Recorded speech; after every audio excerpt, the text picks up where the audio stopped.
Okay, I think we'll get started, and then this is Professor Hung-Seok Choi at Korea University moderating. I like to first introduce the panelists.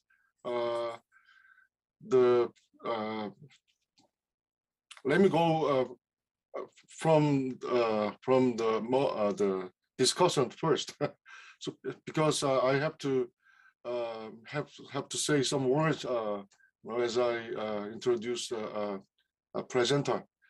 Let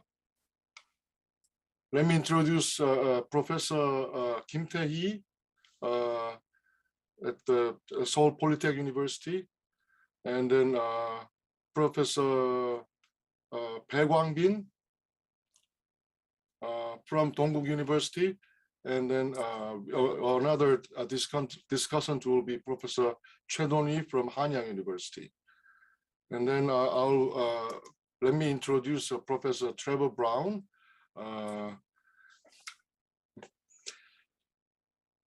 As you all know, he is currently the vice president.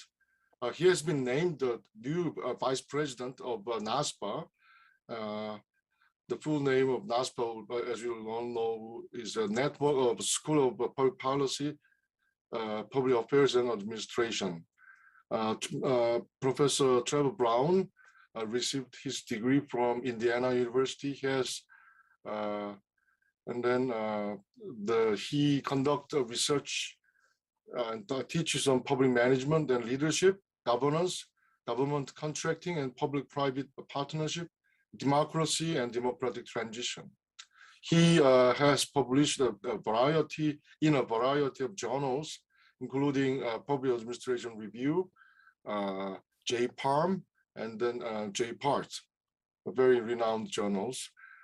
He is currently serving as the Dean of the John Glenn College of Public Affairs at the Ohio State University, where he has been a faculty member since 2001. Please join me in welcoming Professor Trevor Brown, and then floor is all yours. Please. Thank you very much. I really much thank you for the Zoom applause. Much appreciated. Would it be all right if I share my screen for some slides? Of course, of course. Get that set up. Can you all see my slides? Yep. Great. Do you? Yeah. So again, I want to thank you, Dr. Choi, for serving as the moderator and organizer of this panel, and thank you to CAPA for inviting me on behalf of NASPA to give some remarks. It's a privilege and an honor. I'm sorry I'm not with you all there in person, but I thank you for starting your day as I'm ending my day to talk about the future of public affairs education. As you just heard, I'm at Ohio State University, but I'm going to give my remarks on behalf of NASPA, the Network of Schools of Public Policy, Affairs and Administration. Although I will say that I'm going to give this talk sort of in two parts. The first part will be, as the top title suggests, my own personal views on where I see the future of public affairs education moving. And then the second part of the talk will be about NASPA and its role, particularly through the accreditation process, in guiding that future of public affairs education. So again, the first part will be more of my own personal perspective, and the second part will be more of my speaking on behalf of the network and sort of explaining the accreditation process. And at the very end, I'll add a little adjoinder, a little addition that explains some of the innovations that are happening around education, at least here in the United States. And to that end, I want to say at the beginning of this, first off, an apology that I'm speaking to you in English. I very much appreciate your tolerance of my speaking in my native language when it is not yours. So thank you for that. But it also is an important caveat to say that my perspective is obviously very much informed by my experience here in the United States. I've done a lot of work globally but there are lots of parts of the world that I don't know and don't understand all that's happening there. So some of the things I will share in terms of my perspective about the future of public affairs education are very much informed by my experience here in the United States. But I think some of the things I'm sharing or will share have implications for other programs around and other fields of public affairs in other countries and regions. So the first part of this talk, as I said, will be about sort of my view of where I see the field going. And I'm really just going to dwell on this slide. I'm working from the presumption that I'm going to talk for about 15, 20 minutes, open it up to the discussants, and then hopefully a larger conversation. And the half will be just on this one slide, where I thought I'd chart out some trends and patterns that I think we in the United States and other Western countries are experiencing, and perhaps you are in Korea and other parts of the world as well. So the first are a set of societal changes that I think influence where we are as a field and where we might go. So the first is a declining faith and trust in public institutions and democracy among the citizenry. This is particularly pronounced and true here in the United States, but it is also, there is data to suggest that this is a global phenomenon. Those countries that have chosen a democratic path around the globe are seeing an increasing portion of their citizens feeling as if those institutions are not delivering on their promise.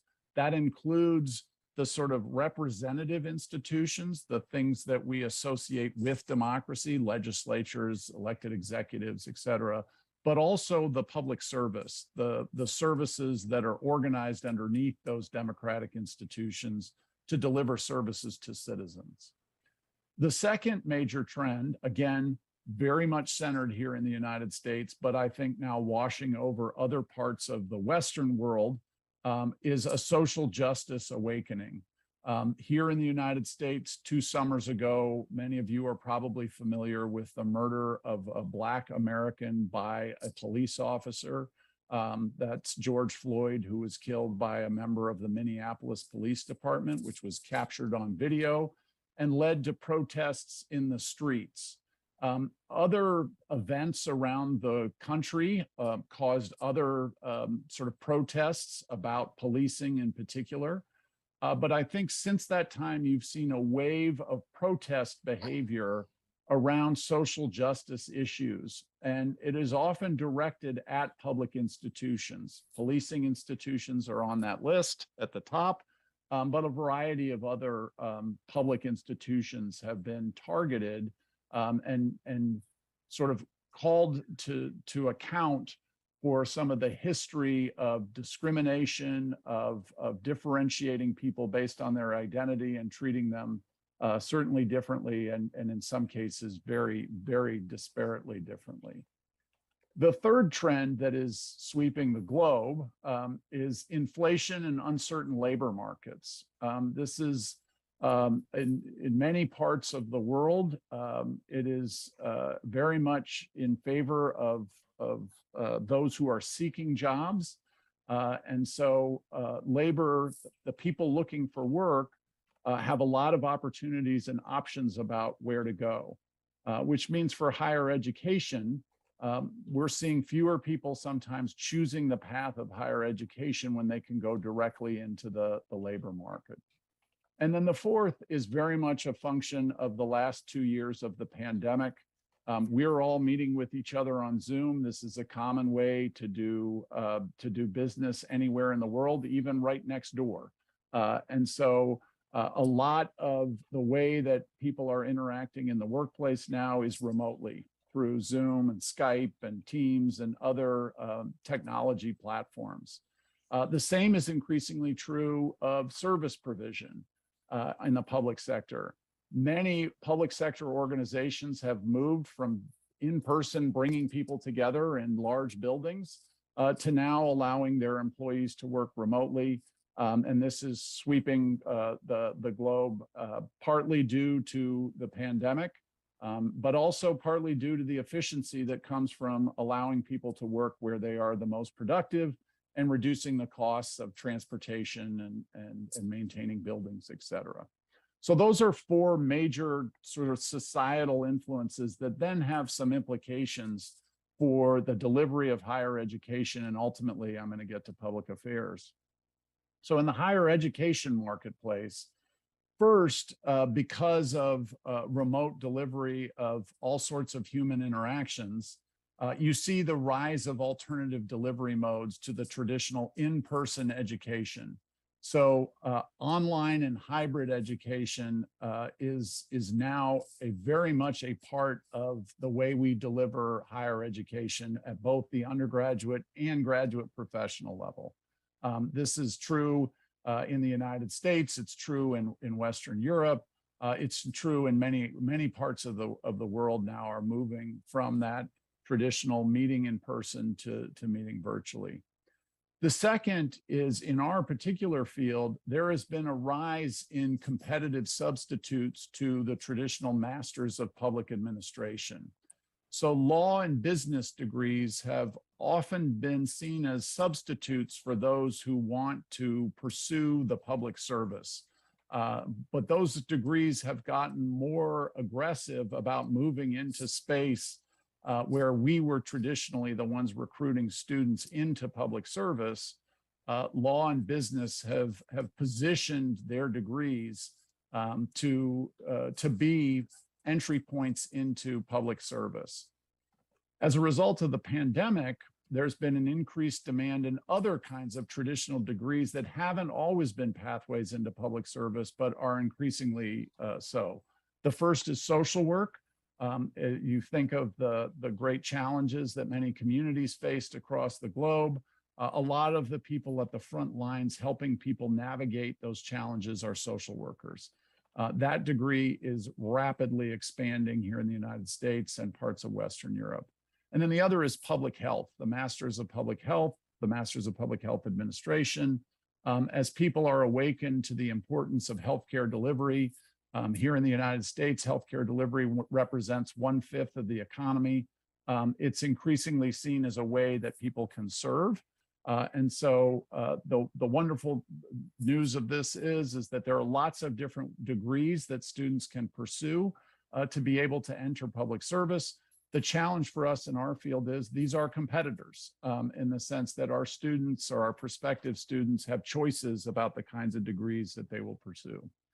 Then the third trend is the rise of very new alternatives. Some of this is in the form that degrees take. The average Masters of Public Administration degree runs about 2 years. But there are lots of new forms of delivery, certificates and micro-credentials in particular, where students will pursue a course of study for maybe 3 to 6 months, achieve a certificate that is particularly specialized to some on-the-job function, maybe financial management or contract management or project management. And then over time, we'll acquire additional certificates that may stack up, that's the word we use here in the United States, stackable certificates that then come to form perhaps a full professional master's degree. So you're seeing a rise of different modes of delivery in addition to different lengths and types of degree programs. And then because there's so much demand for labor, a lot of training is being done on the job. So employers themselves are providing the training to help what would have been students going through our degree programs enter into the labor force. So what's been the response in the public affairs world? And this is where I think I'm giving some prospective ideas about where the field might be going. The first is, like many of our other degree partners, public health, social work, law, and business, increasingly programs are developing online and hybrid delivery. So most degree programs here in the United States and in Western Europe during the pandemic moved their content online. In various stages, some of us have come back to be in person. At Ohio State University, we're fully in person.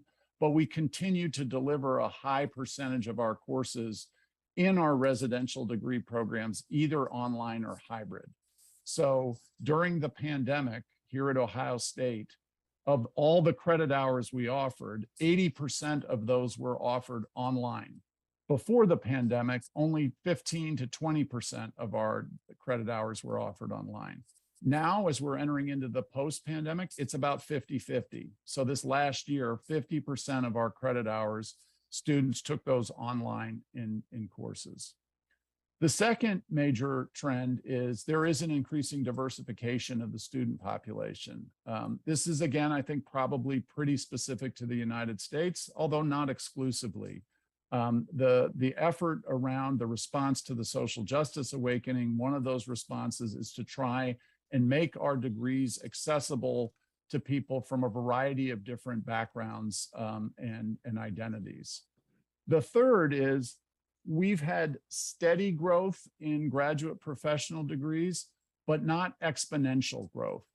So students who are pursuing the graduate professional Masters of Public Administration has been fairly steady, not rapid. Whereas at the undergraduate level, students who are in the 18 to say 22, 23 range, there has been an explosion in the number of programs of public affairs and administration who are now offering that content for undergraduates. The history of our field has been as a graduate professional field. Students who are mid-career or pre-service, just beginning their careers. Now, about 1/3 of the schools in the NASPA network are offering or planning to offer undergraduate education, and it is growing very, very rapidly. That in part reflects a change in the United States and in Western European universities away from the traditional liberal arts model of creating an educated citizenry towards more of a pre-professional orientation. So the field of business, for example, is a good comparison. 30 years ago, there were very few undergraduate degree programs in business. Now, most major universities offer an undergraduate degree in business. The field of public affairs is moving in that direction as well. So this is, again, part one of the talk, just to give you a sense of my own personal views on where I see trends occurring in the field and where we might be going. Now, in the second part, I'm going to talk about NASPA, the organization that I represent, and the basis for the invitation today.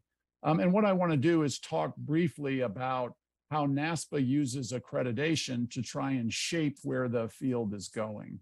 So I have a large number of slides describing the accreditation process. I'm going to save a lot of those details for any questions you might have and give you a fairly rapid overview. I am happy to share these slides. So if there are details you want to hear more about, you're welcome to peruse the slides. And I'm, again, happy to answer questions. But I'm going to give you a very kind of top-level view of accreditation and explain how it influences the future of public affairs education.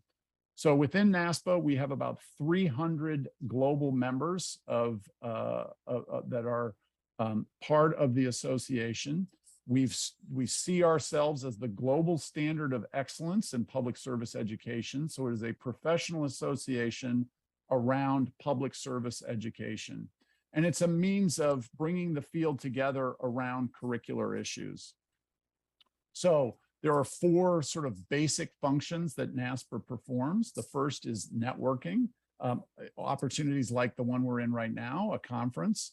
We have annual conferences and a variety of sort of smaller conferences that are spawned from that larger conference.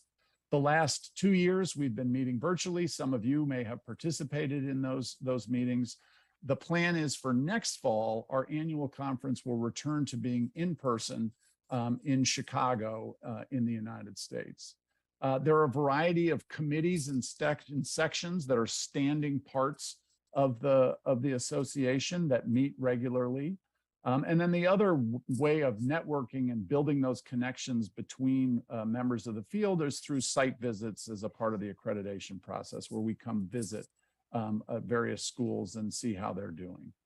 The association provides a variety of resources, best practices, a significant amount of data about the field, where employment trends are, et cetera.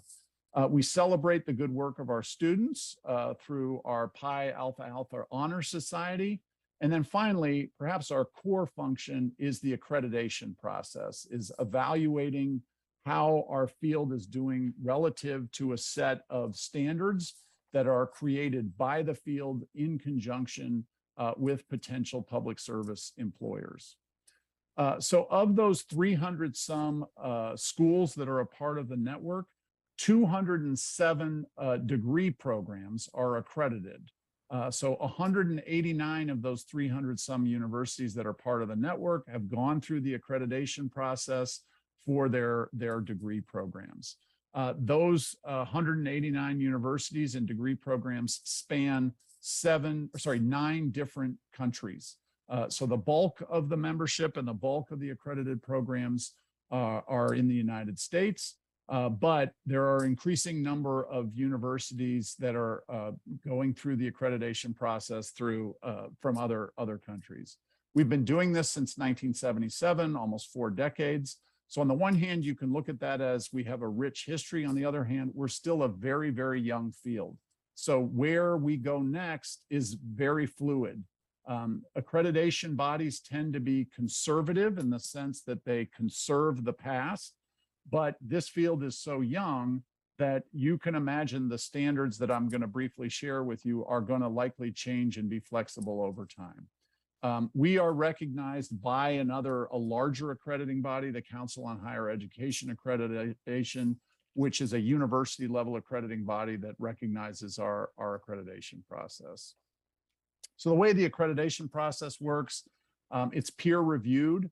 It's a quality assurance process for graduate level public affairs master's degree programs in public and nonprofit affairs, administration, and policy. The signature degree, as most of you are well aware, is the Master's of Public Administration, but there are lots of other flavors of degree programs that fall under this umbrella. Perhaps the second most common is the Master's of Public Policy. Sometimes we'll see Masters of International Affairs programs navigate this process, or Masters of Public Management. But fundamentally, it's a peer review, review accreditation process for the Masters of Public Administration. Lots of benefits to accreditation and going through the NASPA accreditation. It is a way to get external guidance about your degree programs. The Glenn College will be navigating 3 of our degree programs through accreditation next year. And sometimes it can feel like a very arduous and torturous process, but fundamentally, it is a way for us to learn from our peers across the country and sometimes across the world about how we could do our job better. It's a way to enhance reputation, both of the degree program, but also of the field.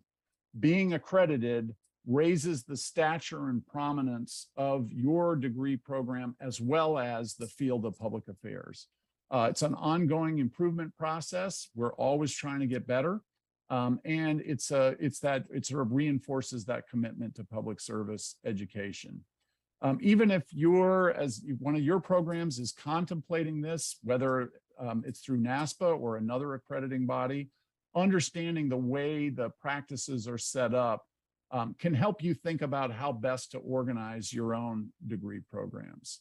So in the NASPA accreditation process, accredited programs have to contribute to the knowledge, research, and practice of public service. So teaching is the sort of bare minimum. We also hope that expect that the programs will be involved in research generation around public service and will be engaged in their communities, whatever that may be. It could be at the national level, it could be at the regional level, it could be at the community level, in translating that knowledge and putting it into practice in the public service. Programs have to have observable goals and outcomes. They have to have been written down and explained. There have to be information about the program to guide program improvements so that there can be documentation about what's been done and how they're doing. Programs have to be very clear about to their prospective students and the students that they serve about the program they deliver. And they have to ensure that students achieve learning objectives in 5 domains essential to public service. So I'm going to jump ahead, knowing that time is short, to what those standards are. So there are sort of 3 categories of standards. The first are a commitment to public service values. And should you be interested, I have a lot of slides that I could share about what those values are and how they are articulated in the United States, but also NASPA is committed to its global mission and has articulated a set of global standards, global values. Second, the accreditation process is very mission and outcome driven. When I get into one more slide that shows the standards a little more in specific, you'll see that a lot of it is about a program articulating its mission, the purpose that it serves, and then tying a lot of its functions to that mission, and then ultimately delivering a set of outcomes that are measurable. So that could be things like student learning. What are the competencies that are expected, and how do those competencies tie to the program mission? Could be programmatic, the literal turning students from students into potential employees. So what percentage of students complete the program? What percentage are in employment upon completion, in what sector, at what level of government? And then some of those mission and outcome standards are based around the faculty that are charged with designing and delivering these programs, and looking at the capabilities of the faculty to conduct research, to conduct service, and have impact on the public service. And then finally, the third standard is around the basic governance and operation and management of the program. Is it strategically managed? Does the program have autonomy and discretion within its university? Or is it subject to a lot of rules and regulations that constrain what the program can do? And in that case, NASPA will often signal the need to create more discretion at the program level. So the 7 standards are managing the program strategically, matching the governance, who makes the decisions, with the mission of the program, matching the basic operations of the program to the mission, that's faculty performance, student performance, and student learning, matching the resources that are available to the program with the mission, and then finally matching communications with the mission. So again, as I emphasize, the mission of the program and those core values are an important part of the accreditation process. So the competencies that NASPA expects students to deliver, and this speaks to both the past in the way that we've thought about organizing the public service across the globe, but also the future.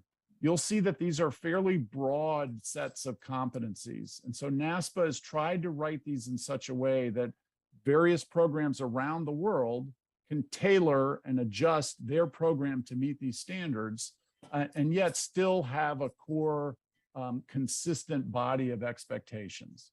So the first, students have to have the ability, as a result of participating in the degree program, to lead and manage in the public interest. Second, to participate in and contribute to the policy process. Third, to analyze, synthesize, think critically, solve problems, and make evidence-informed decisions in a complex and dynamic environment. Fourth, to articulate, apply, and advance a public service perspective. And then fifth, to communicate and interact productively and in culturally responsive ways with a diverse and changing workforce and society at large. So you can see how these are very broad and open, and yet have that consistent orientation to what are the sort of the roots and history of the field. I'll skip through some of these things again for the sake of time, always happy to go back to them. So for programs that are thinking about considering the accreditation process, it starts with that mission statement. What are the objective, values, and goals of your program? Articulating which component of those are the public service values that govern the program. Ensuring that you have sufficient stakeholder input in designing those values and the degree program. NASPA expects that students will be involved, potential employers, and various parts of the university will be involved in helping design and deliver the curriculum. And then should a program want to advance to that next stage, it's connecting to NASPA. NASPA has a fantastic staff based in Washington, D.C., but now with remote delivery is available at the click of a Zoom button. They're happy to provide guidance and resources and best practices. And then you begin to gather data to establish the records you need to navigate the accreditation process. So just to sum up NASPA, it is the primary accrediting body in public service education around the globe.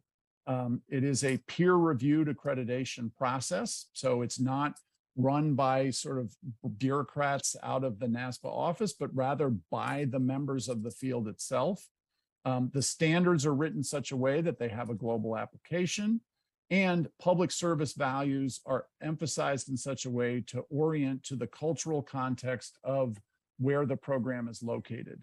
So again, I'm happy to go into that in detail, but you should just know, even though, as I've said, this is an association that has its roots in the United States, it has a very global orientation and is very open to a different set of cultural values that will vary by country.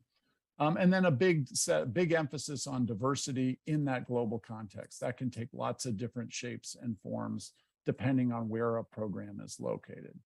So in terms of where the field is going, NASPA is very much, as I said earlier, on the one hand, a repository, a conservator of the values and traditions of the field dating back to 1977 when it started. But it is also oriented towards the dynamic and changing environment that I described in the very first slide. So periodically, NASPA will update its standards. However, over the last, say, 5 to 10 years, there are a growing number of organizations that have emerged around NASPA to provide complementary support. And one I'll highlight, of which I serve as the chair, is something called the Volcker Alliance Dean's Summit. The Volcker Alliance is named after famed Federal Reserve Chairman in the United States, Paul Volcker, who was appointed during the Jimmy Carter administration in the 1970s, and then served on through the Ronald Reagan administration. And his most perhaps notable claim is, in spite of political pressure, raising interest rates dramatically in the United States to break the back of inflation, which is all the more relevant today as the United States and other parts of the world are facing inflation of a very, very high level. So Paul Volcker was very committed to public service. He created a foundation called the Volcker Alliance to promote public service, and particularly public service education. So the Dean's Summit, which is a part of the Volcker Alliance, grew up around NASPA to serve as an incubator for deans and directors of schools of public affairs education to think outside of the curriculum about ways we can be innovative and collaborate. And this is in part a response to the very dynamic, changing environment that I described earlier. The accreditation process is very much oriented to that 2-year graduate professional degree. But as I mentioned, there's been an explosion in other kinds of delivery, certificates, on the job training program, sometimes in partnerships with the university, and a wave of undergraduate education. NASPA provides some resources in that space, but it's not an accrediting body in that space. So there are 4 principal areas where the Dean's Summit is active. One is in undergraduate education, a program that started out of Arizona State University's Watts College of Public Service called The Next Generation, is designed to try and bring undergraduates into public service education, regardless of their major. A second is to focus on what we're referring to as active practitioners, which are people in the workforce who don't necessarily have the time to take 2 years off to get a residential graduate professional degree. And in particular, we're working with a modularized masterclass format where we bring public service leaders, people who've had exceptional careers in public service, and make them accessible to people on the job so they can learn from exceptional leaders who've had distinguished careers in public service. There's a third group working around structural racism and a fourth working around democratic institutions. And you can see how those groups tie back to some of the themes that I mentioned at the very beginning. So again, this is not a competitor to NASPA. On the contrary, it's a complement to try and bring some new energy and ideas around the field and help us prepare to be nimble in the face of a very dynamic and changing environment. So with that, I'll stop, turn it over to the discussants, and just leave you with, here's some links to ways you can learn more about the accreditation process or more about the Dean Summit.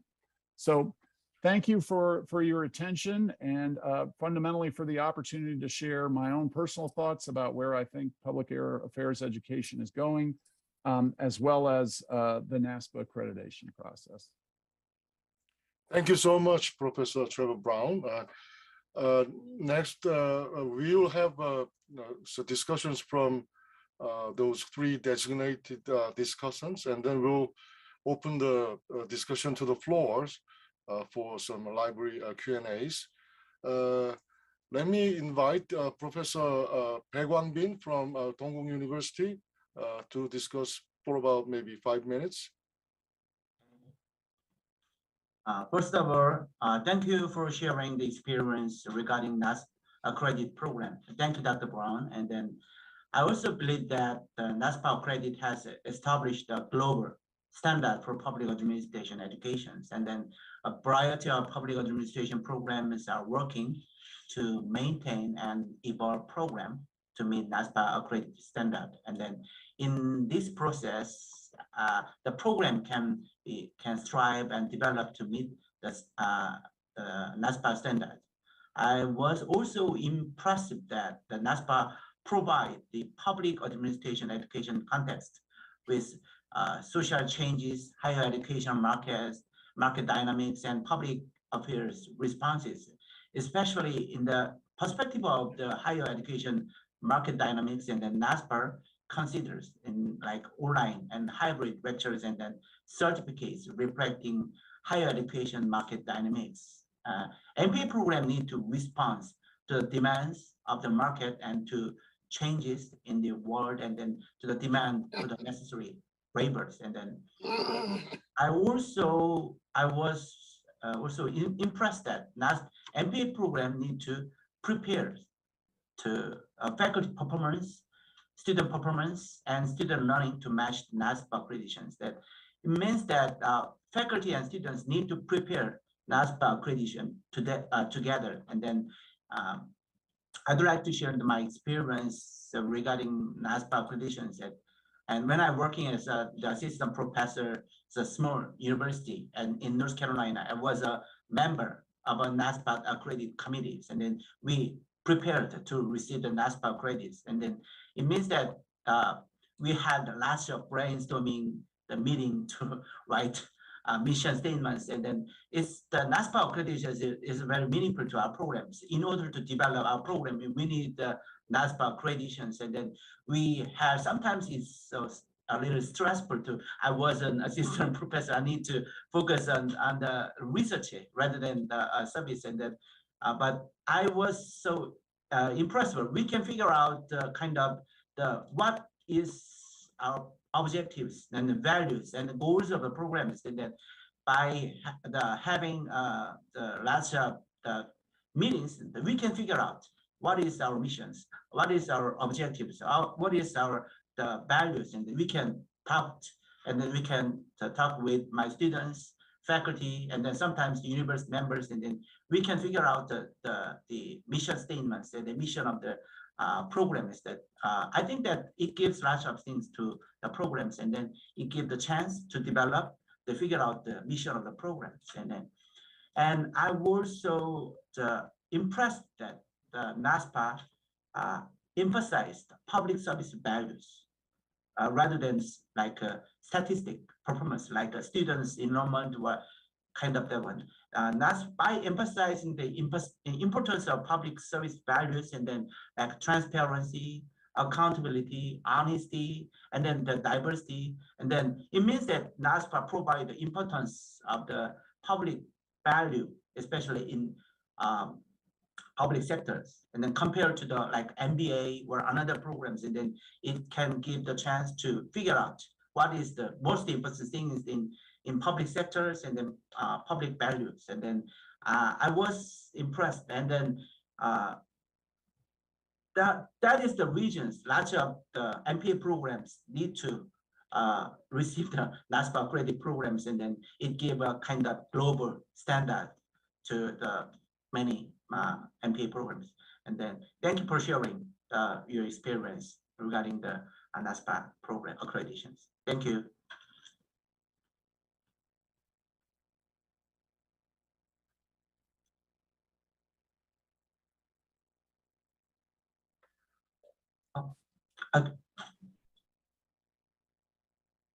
Professor Trevor. Yeah. Okay, thank you, Dr. Brown, for your kind explanations about NASPA accreditations and your insightful guide for MPA programs. Actually, it was really inspiring to me because your presentation shows a very clear direction for the future of MPA programs. It makes me more confident in teaching my students and researching my areas. For more productive discussions, I would like to share two questions. Actually, it originates from my experience with you here. The first one is, I was just wondering if NASPA is planning to offer any guideline, certification, or accreditations for social enterprise or social entrepreneurship programs. As you know, there is an increasing demand for social enterprise and social entrepreneurship in the United States, as well as across the countries, particularly developing ones. However, I think the demands for social entrepreneurship seems to be fulfilled mainly by business guys, not by MPA guys. For example, the first college of social entrepreneurship in the United States is established by business guys at Florida State Universities. Of course, some MPA schools have made some good efforts to meet the demands for social entrepreneurship. I know the Andrew Young School is making really good examples. However, I think it would be great for us to make more active responses to fulfill the demands together, particularly based on the strong institutional foundations of NASPA. I believe it will contribute offering more social entrepreneurship programs to our potential students, because we have made great efforts in teaching and researching social and public values, and those I'm pretty sure that we are the best qualified educators for it. So I was just wondering about the NASPA's response to the demands for social entrepreneurship. And I would like to share the second questions regarding online courses. As you mentioned that, yeah, I totally agree with your perception on the public affairs, the education context. We have been challenged by the societal changes, and we also have made really good efforts to respond to it. One of our efforts was to deliver our courses through online. However, I'm somewhat skeptical of the educational value of online or the hybrid courses, because considering the effects of educations, I'm not sure we can regard the online or hybrid educations as equivalent with the traditional or the in-person classes. So, but it is just myself. So I was just wondering if how the NESPA is assessing the value of the online and hybrid courses compared to the traditional and in-person courses.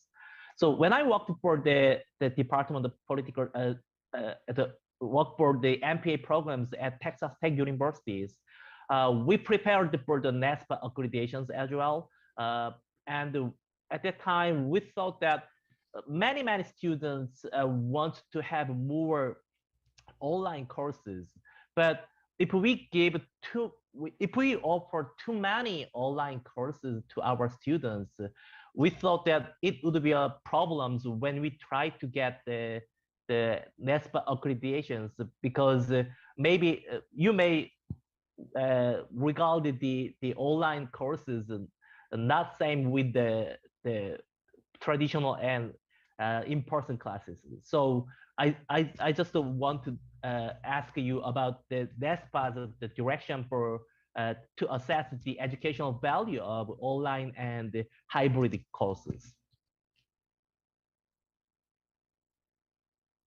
Thank you very much, Professor Chedoni. And then we'll have next discussant, who is Kim Tae from Seoul National University of Science and Technology. Please, you have 5 minutes. Okay. Good morning, everyone, and good evening, Dr. Brown. I really appreciate giving me this great opportunity to be part of this great panel.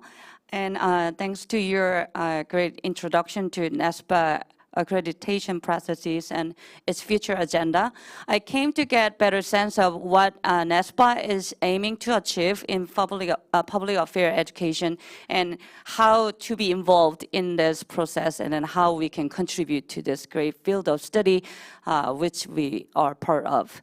Well, actually, Dr. Bae shared his experiences, and then I was trying to share my experiences as well. When I was at University of Hawaii, I could partially participate in the process of preparing for our MPA program to be awarded accreditation from NESPA. Well, unfortunately, I could not fully enjoy those all prep processes, but when I recall those time, the program chair, Dr. Morgan Johansson, tried really hard to make everyone, including all the faculty members and staff members in our program, as well as university, fully involved in that processes and then fully committed. So through those efforts, the MPA program, the PUBA, could be one of the first accredited graduate program in Hawaii. So while going through those accreditation processes, I learned that it's not just about being getting our program evaluated and then earning some kind of brand name, but it is more about getting help and learning lessons from other best practices, as you mentioned. And then by doing so, we can have better understanding and strategy as to how to better educate our student. So that was my personal observation, which I really want to share. And then I have some couple of questions. So as far as I understand, the NESPA work as a accrediting body for only graduate level program. But in case of South Korea, there are so many universities who only run undergraduate level of public affairs program, which is the case of my university. So we have undergraduate level public affairs education program, but we don't have graduate level program. But when it comes to curriculum and faculty performance and then even mission statement, I believe that our school is very much similar to the ones of any other MPA program out there. So what I'm trying to ask you is that whether or not if NESPA consider expanding the accreditation processes to the school who only have undergraduate level public affairs program. And then the second question is that as for the value, Well, while listening to your presentation, and then actually I could have an access to your original presentation file, thanks to your earlier distribution. So while reading your presentation slide, I was trying to locate my own program's mission statement, and then there are some value that are highlighted in our mission statement, including evidence-based decision-making, critical thinking, public interest, professionalism, etc. And then those values are definitely incorporated in our description of core competency. So while reading those, I kind of feel that, okay, my program is doing a great job, I should say. So what my question is that, so you have, I mean, NASPA already have developed a good standard, right? So with consideration of that, what else we could do to make those important public value to be reinforced and further actualized through our curriculum? And then what else we should do in the process of defining and developing our core competency with consideration of those public values? So those are two of my questions.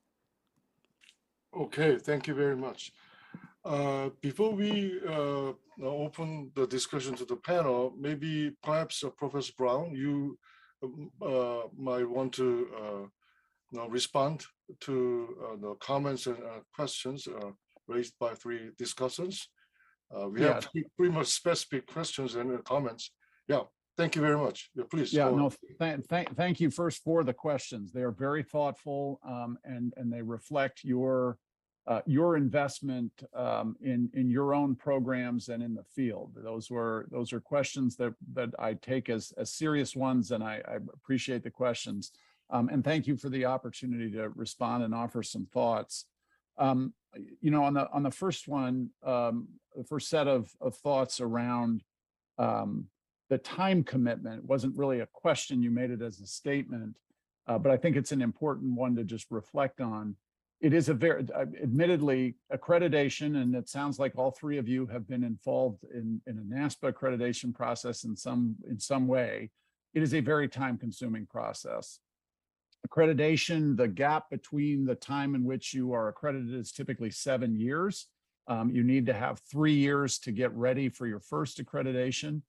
So there's the expectation that over those 7 years, you're gathering data and assembling materials. But in that year just prior to the accreditation process, where you perform what's called a self-study, where you basically pull stakeholders together, it is a very time-consuming process. And I, as a dean, I'm very sensitive. I feel for assistant professors that get pulled into this process, because it does take time away from your research and your teaching. And NASPA tries to be as flexible as it can, and be oriented towards helping programs navigate that process, particularly since in many cases, the programs are very, very small. NASPA requires that there be at least 5 faculty members who are part of the core nucleus of the program. But even if there are that full 5, that's a lot of activity for that group. But the hope is that by virtue of participating in that process, it invests each faculty member in the curriculum and in the larger public good that comes from having an accredited degree program. So I will just acknowledge you're not alone in feeling like it was a very, very time-consuming process. And again, although NASPA tries to make it as easy as possible, it is a time-consuming process.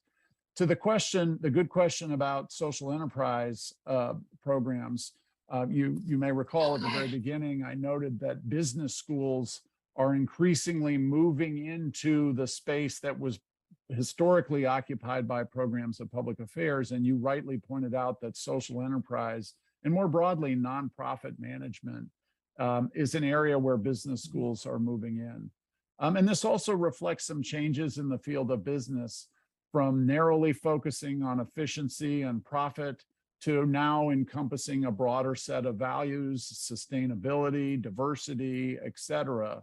And so that means there's some areas where we can partner and overlap, but also some areas where we're in competition. So NASPA has decided at this time to not accredit specific kinds of program, like nonprofit management or social enterprise, but instead create working groups that focus on these issues and serve as a way of disseminating best practices and learning across the field. But it is something that NASPA takes up periodically as to whether it should establish some accreditation standards for either concentrations within the traditional degree program or standalone degree programs. You will note that the field now uses the phrase public and nonprofit policy management and administration, where 10 years ago it was just public. Well, that's a reflection of the encompassing of that nonprofit space and that social enterprise space.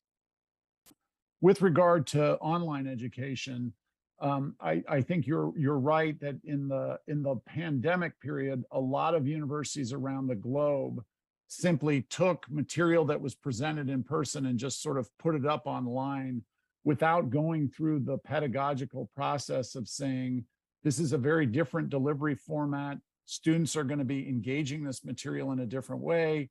How do we design a class online that meets those same learning objectives, but is delivered differently?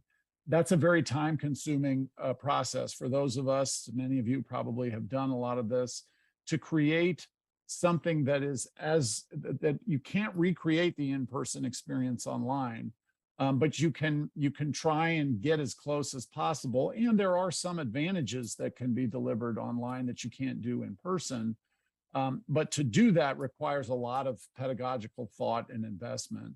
So NASPA, the sort of threshold difference is, I'll use the Glenn College as an example. We have 3 master's degree programs, 2 residential ones that require students to be in person, although they can take some portion of the content online.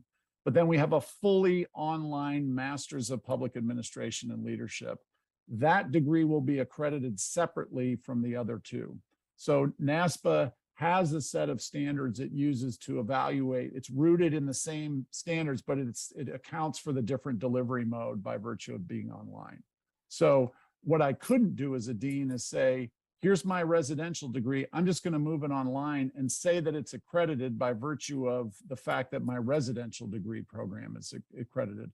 I have to get the online degree accredited as well. So it has to go through a rigorous process of demonstrating that we're delivering value in the online space.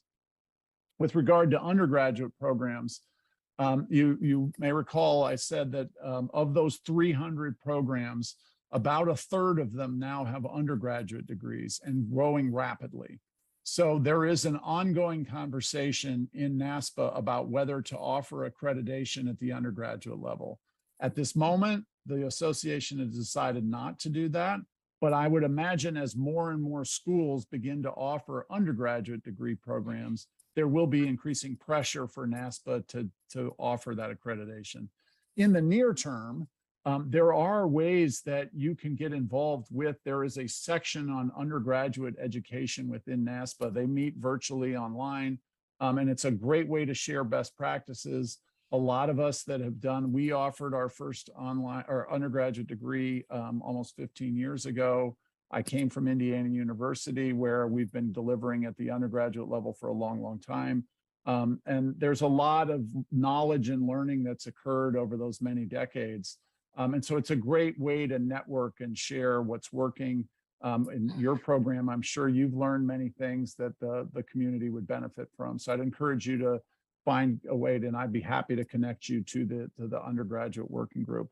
And then finally, your question about how does NASPA assess whether values are manifested in the curriculum itself? So you said you were happy to see that the values that your program has identified in its mission statement are among the values that NASPA in that global context considers appropriate.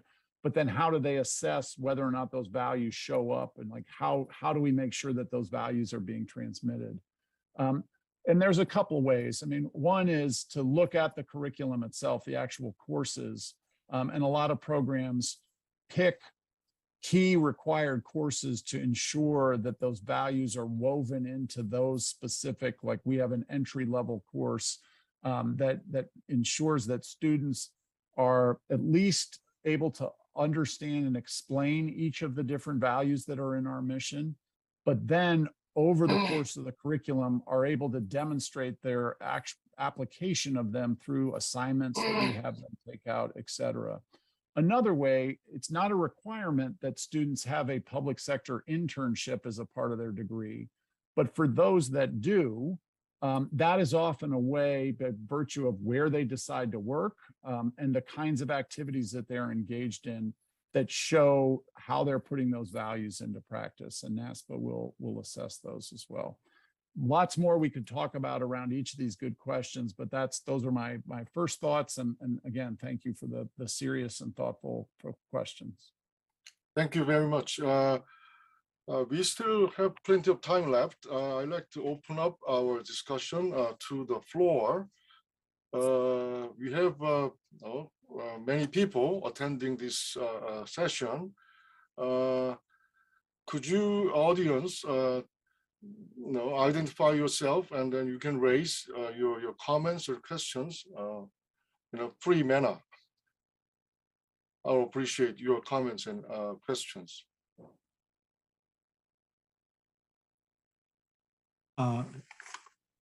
I'm Sun-Man Hong from Yonsei University, and first of all, I would like to thank Professor Brown for sharing your insights.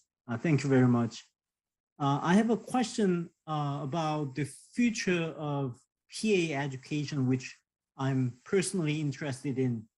So many people talk about fourth industrial revolution, and the pandemic has greatly accelerated this process.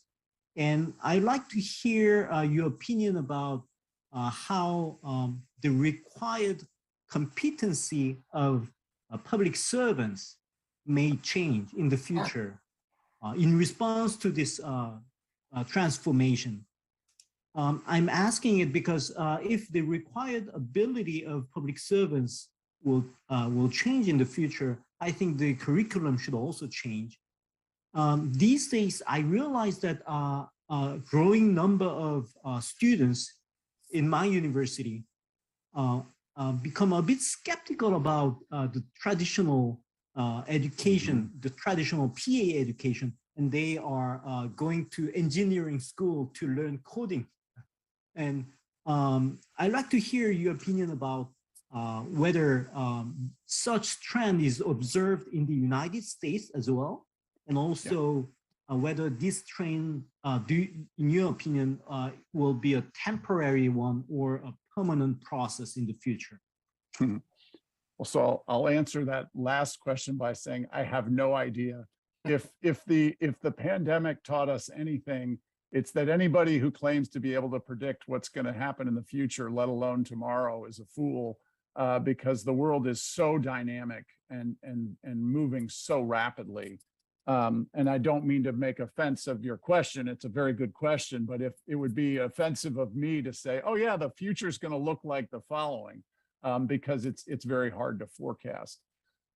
Now, that being said, I think the trends that you're identifying, and by your sort of, I am implied in your talk and your question about students choosing engineering and coding, is, are students in public affairs being educated to the new sort of digital realities of the world in which we live in? And that goes beyond just being able to converse on Zoom and take an online course.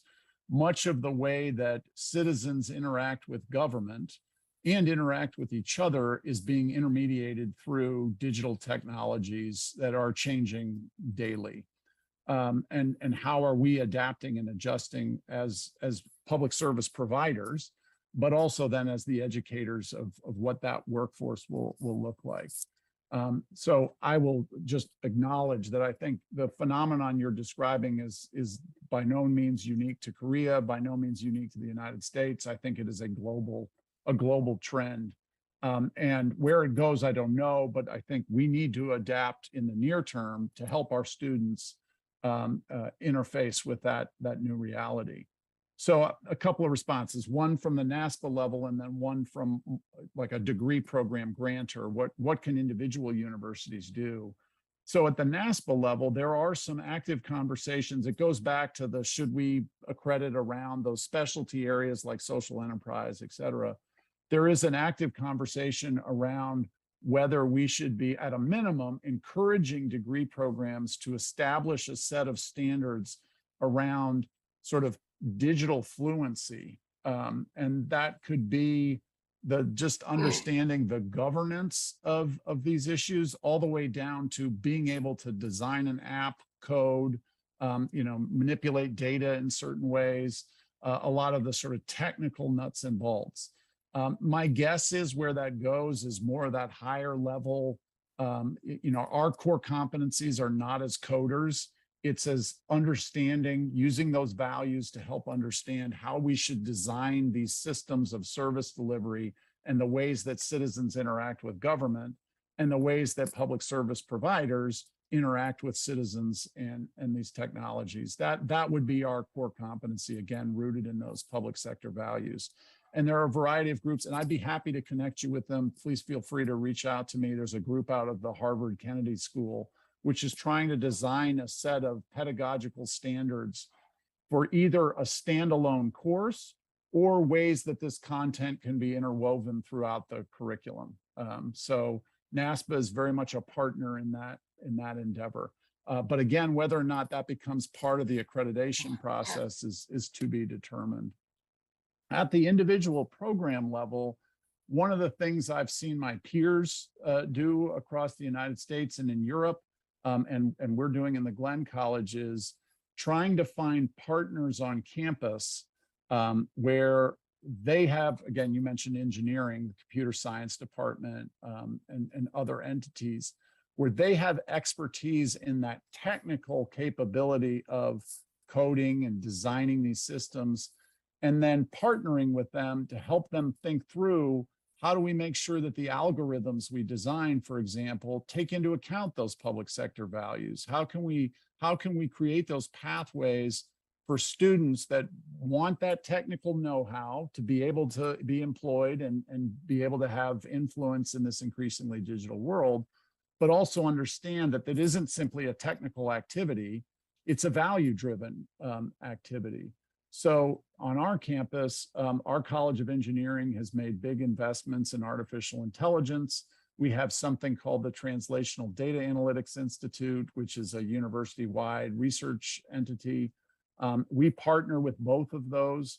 So we have 2 degree programs that we are a participant in that are run out of the College of Engineering, a Master's of Global Engineering Management and a Master's of Global Engineering Leadership, where students are being trained in some of those technical components, but they take courses from us on how to implement them in a public sector context. So it's a standalone degree program of which we're a participant. We're working on trying to develop at the graduate level a dual degree in which students get a Master's of Engineering and a Master's of Public Administration. We've already done that at the undergraduate level. Now we're trying to do it at the graduate level. The other thing I'd point you towards is something called the Public Interest Technology University Network, PIT-UN. It is based in the United States, but it's an increasingly global network of universities that are largely bringing their public affairs programs together with science and technology elements of their university to have conversations around how do we ensure that the technology we design and deploy accounts for those public service values. So it's about 20 universities. It's trying to grow its network. And it's a great information sharing environment to learn about how we navigate this world. Okay, thank you very much. So can we have some more comments and questions from the audience?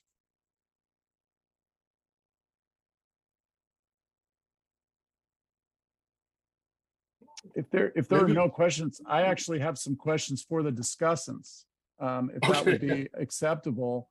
I'd be very interested if you think back to that slide I laid out about the way I'm seeing the field moving and evolving. Is that resonating with you in your experience in Korea? All three of you have had experiences in the United States and shared some of those. But are you seeing some similar trends in Korea and in the Korean public service and Korea public affairs education? Maybe, yeah.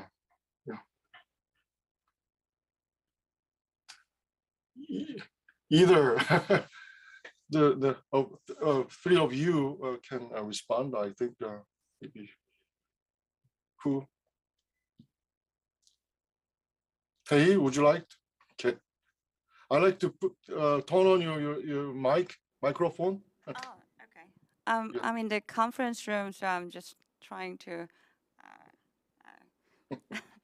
make myself accommodate in here. Anyway, so as for the trend you have briefly summarized through your presentation, I believe we have same trends in South Korea as well, especially as for the student diversification. So in my program, we are getting more students from other Asian countries like Vietnam and China, and even from the European countries. So the student body and student themselves are very much diversifying than ever. So so that bring us some attention, because some of the program has run only in Korean. So if we have more international students coming into our program, then we need to make sure to prepare our program delivered in English. But it may sound a little bit weird, but most of this university in South Korea require some junior faculty like us who have some experience, teaching experience from the United States. We have to run some classes in English. So even though some of the students are not comfortable using English, but they need to take those classes anyway. So that is one way to deal with those changes. And then when it comes to the online classes, hybrid form of classes, so we have same issue. So in the last 2 years, we have run all the classes online, fully 100% online. But from last semester, we are trying to make it often, fully offline. So some students have some challenges in following such changes and trend, but we are trying to make those changes anyway, because I'm not sure whether or not you have the same cases in the United States, but most of the South Korean students in here, they prefer to have classes, in-class meeting instead of online classes, because they found that the quality of online classes are a little bit lower than their expectation. So so that has been another concern which we are trying to address together. Thank you for sharing that, and I'll be fascinated by the other two discussants if they'd like to share. But just to quickly respond, I'm not surprised to learn that you're getting students from other countries. There's been such a long tradition of excellence in public affairs education in South Korea. We're proud to have a number of graduates from the Glenn College who are of Korean descent, who came back and to your country and have been very involved in education. So I'm not surprised to learn that others are coming to be participants in your program. And then on the online education, it's harder, I think, to deliver high quality in an online forum, but I've found it can be done. And I think, like any pedagogical change, sometimes it just takes repetition and practice to get it both at that quality level, but also make it easier on the instructor. 3 years ago, if I'd gone to my faculty and told them, you're all going to have to teach online, none of, like maybe 5 of them would have said, oh, that's great.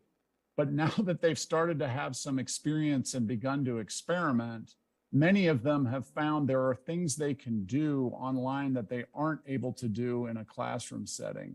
And so they're beginning to learn and experiment. But it is admittedly, I think it is more costly to deliver a high quality online experience than it is an in-person experience. So from an administrator standpoint, I've had to think creatively about how do I generate the resources necessary to ensure that online education meets the same standard as an in-person experience. And that requires some creativity on our part. But yes, I'm not surprised to hear that students have said that their experience is preferred in person. Okay, Professor Bae or Professor Choi, would you like to add something on the discussion that is going on? Yes. Yeah, maybe Okay. Bae first. Okay, thank you. And then I mentioned before that I also have experience and then as a NASPA accreditation the committee, and then I also checked that the KDI school is the only have a NASPA accreditation in South Korea. So, honestly, is that I think that except the KDI schools, and it's very difficult to prepare NASPA in South Korea because of the demand of students. If some students can take the courses in English, that kind of students eager to studies in United States instead of to take the course in South Korea. I think that that is the main reason. It's difficult to have a NASPA credits program in South Korea. And then some students, in our schools, that many students from China or another Asian countries to want to study in Korea in our university, but that kind of students have a difficulty to take the courses in English. Is that they want to study in Korean because of they want to study regarding the Korean administrations and then Korean case. And then I think that as you all discussed, and then Dr. Brown mentioned that the case of the online courses, if some kind of if NASPA credits make programs like joint programs, and then if you take 1 year courses in South Korea, any university, and then take the courses in United States, if have some students do not have a chance to take the United States, NASPA credit provide kind of online program, and then that kind of students have a chance to take the both in Korean programs, Korean MPA program, and an MPA program in United States by online. That if the NASPA programs provide that kind of the certificate or programs, and then many students want to take that kind of course. And then I think that I just pop up the ideas and then during discussions about the online course. And then, yes. It's a great idea. Great idea. Okay. Okay. You're gonna. I would like to talk about the public administration education in South Korea. So in South Korea, the good students usually go to the business school or the econs for their undergraduate. So the PA schools try to attract more good students, and it makes us think more about what would be our advantages compared to the business and econ schools like that. So actually, one of my students asked me about the advantages of the PA schools. So he told me that econ seems to be more analytic in finding the policy solutions like that, and the business guys seems to be more practical in addressing the organizational problems like that. So if so, what would be our advantages like that? So actually, in my opinion, it is a really big challenge to us in South Korea, because we should be more professional, more practical, and more theoretical than the business and the econ schools to be more competitive in the markets to attract more students like that. So for these efforts, our university tried to adapt more the case-based the learning systems, so that we try to make the courses coupled with the real clients. So in our case, is the real public servants. So we invite the public servants to our course at the beginning of the semester, and we ask them to give the real policy affairs problems like that. And then during the one semester, our undergrad students try to solve the problems by interacting with the real clients. And then at the end of the semester, we try to present the final reports to our clients. By doing so, we try to practice our students to be more professional in assessing the problems, finding the creative solutions like that. But I'm not sure it would be enough for us to make our PA schools more competitive to the competitors like that. Mm-hmm. Yeah. No, thank you for sharing that. We already ran out of time, but from the audience, if there is an audience who really want to raise question or comments briefly, I'd like to accept one. And otherwise, I think I'll get this session finished. I really appreciate your great presentation, Professor Brown, and also great discussion and comments of those three discussants. Also, I really appreciate the Professor Hong Sun-man and in organizing all this in a very perfect manner. I thank you very much. I hope to see you again in the coming month or years, somewhere maybe in NASPA or in Korea as well. We'd love to do that. And so thank you. I'll conclude by just saying thank you very much for the opportunity and the great questions and the great discussion. I learned a lot, and that's really important. So thank you. Okay, thank you very much. See you. Bye.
천년이 지나도 변함없이 아름다움, 생명이 있는 해양 생태와 천혜의 자연 환경을 한눈에 온몸으로 온전히 즐길 수 있는 곳. 푸른 산과 바다를 품은 이곳에서 맛깔스러운 남도의 맛을 모두에게 아낌없이 선사합니다.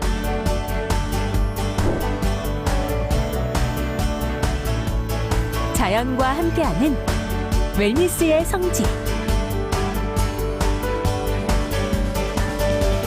모두가 행복하고 소중한 추억을 만들 수 있는 곳.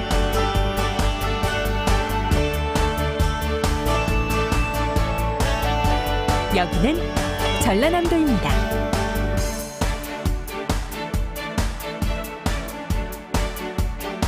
(2022-2023) 전라남도 방문의 해. 당신을 기다립니다.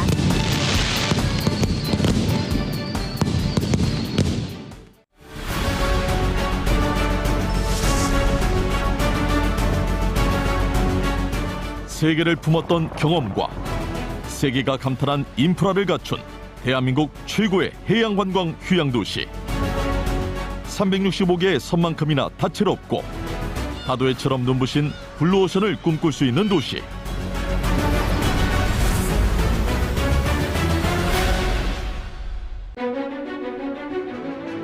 세계 비즈니스가 향하는 곳. 허니크 데스티네이션 글로벌 마이스 시티 여수. 이곳에서는 비즈니스가 휴양이 됩니다. 바다와 섬이 어우러진 매력적인 풍광, 다양한 엔터테인먼트, 다채로운 산업과 문화의 만남, 여유로운 휴식과 충전의 공간들은 관광이 곧 비즈니스가 되는 놀라운 시간을 선물할 것입니다.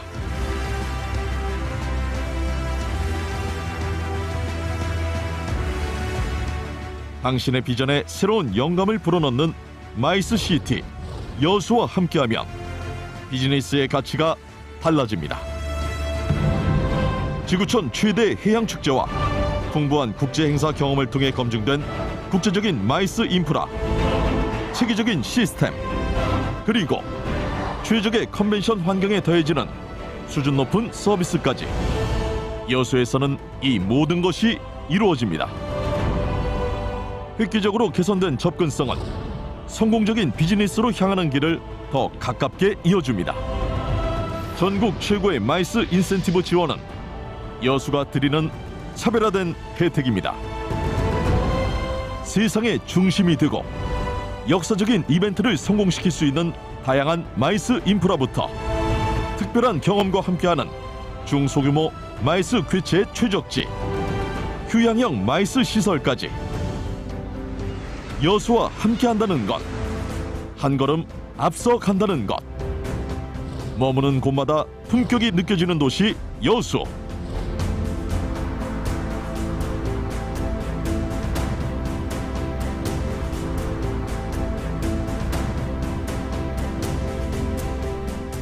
맛보는 것마다 추억이 되는 도시 여수. 이 도시에서의 시간은 새로움을 넘어 특별함이 됩니다. 당신의 휴식에 건강한 활력을 더하고 당신의 비즈니스에 감동을 더합니다. 색다른 즐거움을 더합니다. 국내 최초의 마이스 인증도시 여수.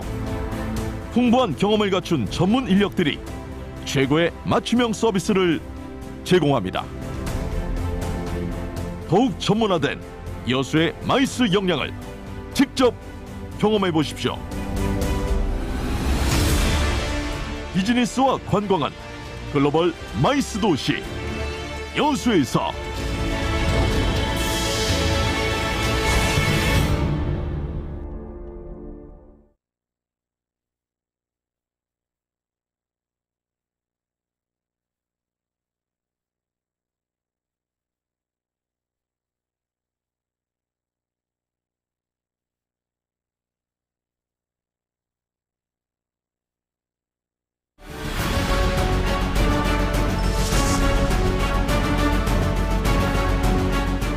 세계를 품었던 경험과 세계가 감탄한 인프라를 갖춘 대한민국 최고의 해양관광 휴양도시. 365개의 섬만큼이나 다채롭고 다도해처럼 눈부신 블루오션을 꿈꿀 수 있는 도시.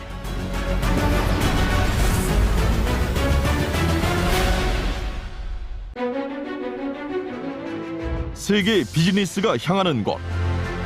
허니크 데스티네이션 글로벌 마이스 시티 여수. 이곳에서는 비즈니스가 휴양이 됩니다. 바다와 섬이 어우러진 매력적인 풍광, 다양한 엔터테인먼트, 다채로운 산업과 문화의 만남, 여유로운 휴식과 충전의 공간들은 관광이 곧 비즈니스가 되는 놀라운 시간을 선물할 것입니다.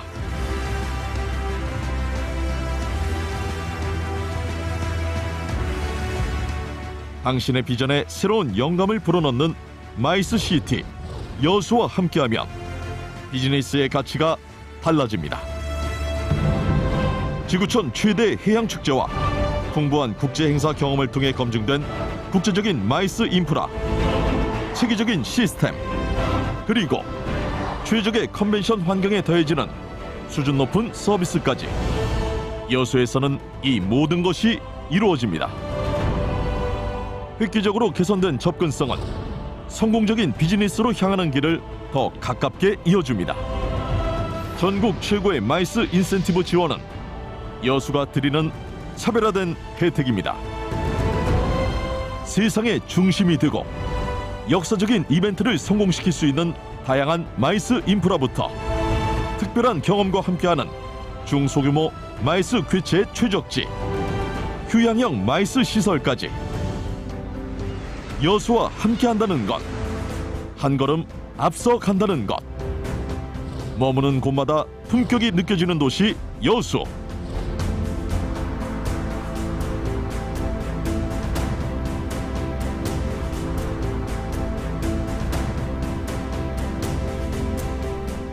맛보는 것마다 추억이 되는 도시 여수. 이 도시에서의 시간은 새로움을 넘어 특별함이 됩니다. 당신의 휴식에 건강한 활력을 더하고 당신의 비즈니스에 감동을 더합니다. 색다른 즐거움을 더합니다. 국내 최초의 마이스 인증도시 여수. 풍부한 경험을 갖춘 전문 인력들이 최고의 맞춤형 서비스를 제공합니다. 더욱 전문화된 여수의 마이스 역량을 직접 경험해 보십시오. 비즈니스와 관광은 글로벌 마이스 도시 여수에서.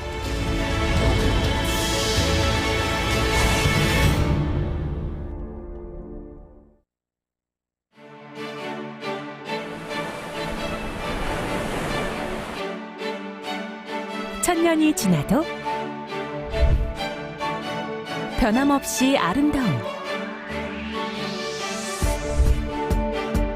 생명이 있는 해양 생태와 천혜의 자연 환경을 한눈에 온몸으로 온전히 즐길 수 있는 곳.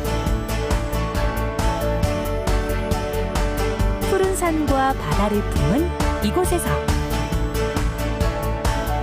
맛깔스러운 남도의 맛을 모두에게 아낌없이 선사합니다.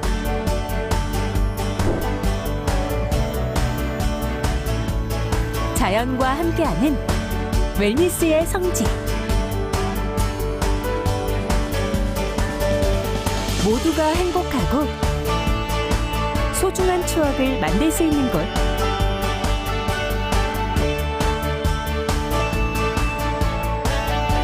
여기는 전라남도입니다.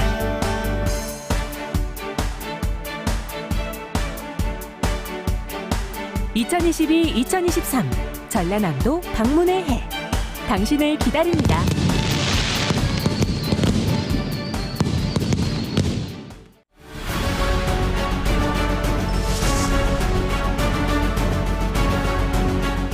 세계를 품었던 경험과 세계가 감탄한 인프라를 갖춘 대한민국 최고의 해양관광 휴양도시, 365개의 섬만큼이나 다채롭고 다도해처럼 눈부신 블루오션을 꿈꿀 수 있는 도시,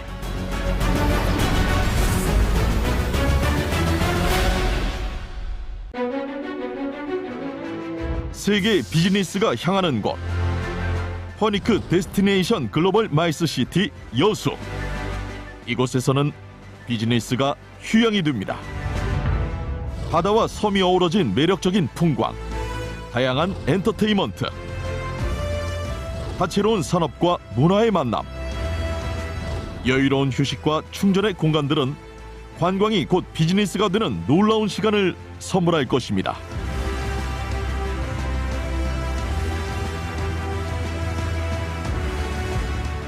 당신의 비전에 새로운 영감을 불어넣는 마이스 시티 여수와 함께하면 비즈니스의 가치가 달라집니다. 지구촌 최대 해양 축제와 풍부한 국제 행사 경험을 통해 검증된 국제적인 마이스 인프라, 체계적인 시스템, 그리고 최적의 컨벤션 환경에 더해지는 수준 높은 서비스까지 여수에서는 이 모든 것이 이루어집니다. 획기적으로 개선된 접근성은 성공적인 비즈니스로 향하는 길을 더 가깝게 이어줍니다. 전국 최고의 마이스 인센티브 지원은 여수가 드리는 차별화된 혜택입니다.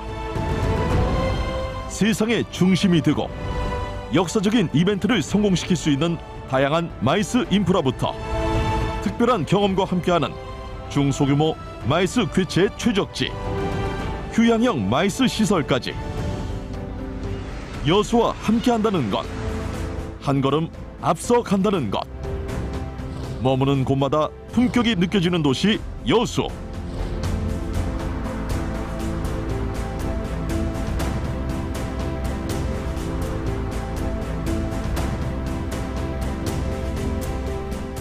맛보는 것마다 추억이 되는 도시 여수.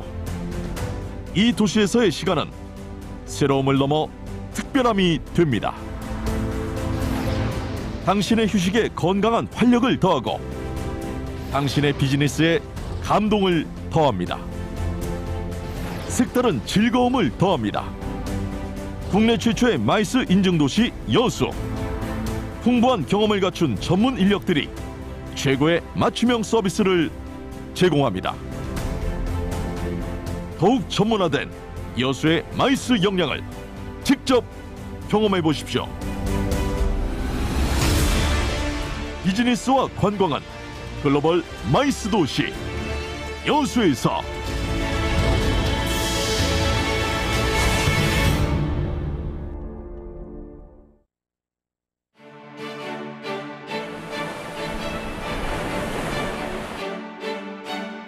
천년이 지나도 변함없이 아름다움,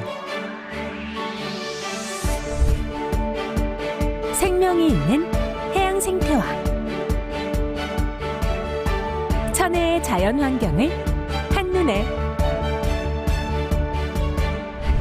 온몸으로 온전히 즐길 수 있는 곳, 푸른 산과 바다를 품은 이곳에서 맛깔스러운 남도의 맛을 모두에게 아낌없이 선사합니다.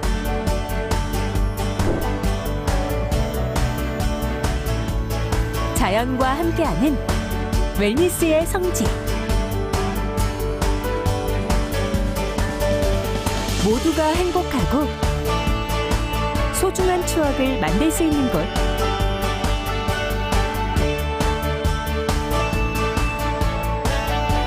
여기는 전라남도입니다.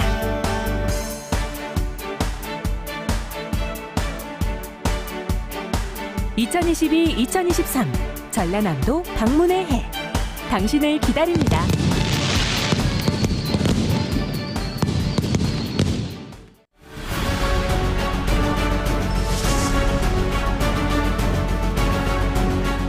세계를 품었던 경험과 세계가 감탄한 인프라를 갖춘 대한민국 최고의 해양관광 휴양도시, 365개의 섬만큼이나 다채롭고 다도해처럼 눈부신 블루오션을 꿈꿀 수 있는 도시.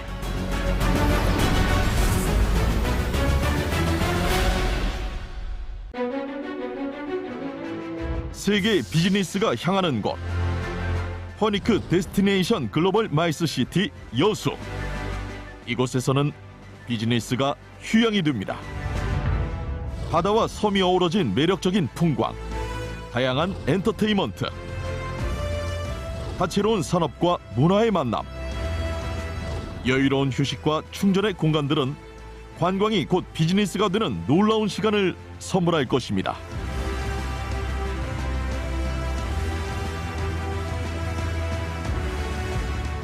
당신의 비전에 새로운 영감을 불어넣는 마이스 시티 여수와 함께하면 비즈니스의 가치가 달라집니다. 지구촌 최대 해양 축제와 풍부한 국제 행사 경험을 통해 검증된 국제적인 마이스 인프라, 체계적인 시스템, 그리고 최적의 컨벤션 환경에 더해지는 수준 높은 서비스까지 여수에서는 이 모든 것이 이루어집니다. 획기적으로 개선된 접근성은 성공적인 비즈니스로 향하는 길을 더 가깝게 이어줍니다. 전국 최고의 마이스 인센티브 지원은 여수가 드리는 차별화된 혜택입니다. 세상의 중심이 되고 역사적인 이벤트를 성공시킬 수 있는 다양한 마이스 인프라부터 특별한 경험과 함께하는 중소규모 마이스 괴체 최적지, 휴양형 마이스 시설까지 여수와 함께한다는 것, 한 걸음 앞서 간다는 것. 머무는 곳마다 품격이 느껴지는 도시 여수.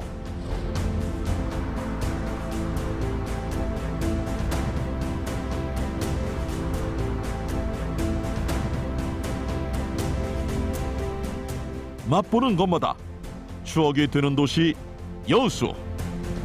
이 도시에서의 시간은 새로움을 넘어 특별함이 됩니다. 당신의 휴식에 건강한 활력을 더하고 당신의 비즈니스에 감동을 더합니다. 색다른 즐거움을 더합니다. 국내 최초의 마이스 인증도시 여수.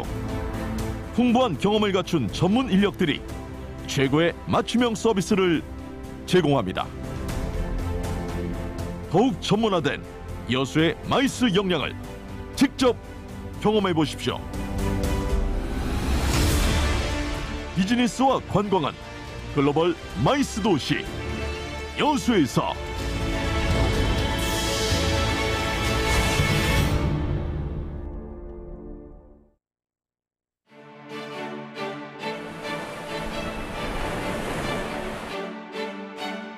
천년이 지나도 변함없이 아름다움, 생명이 있는 해양 생태와 천혜의 자연 환경을 한눈에 온몸으로 온전히 즐길 수 있는 곳. 푸른 산과 바다를 품은 이곳에서 맛깔스러운 남도의 맛을 모두에게 아낌없이 선사합니다.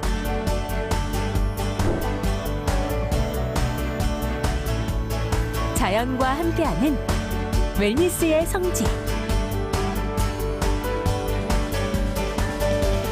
모두가 행복하고 소중한 추억을 만들 수 있는 곳.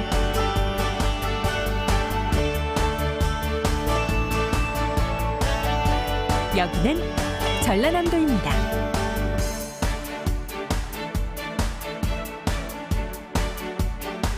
(2022-2023) 전라남도 방문의 해. 당신을 기다립니다.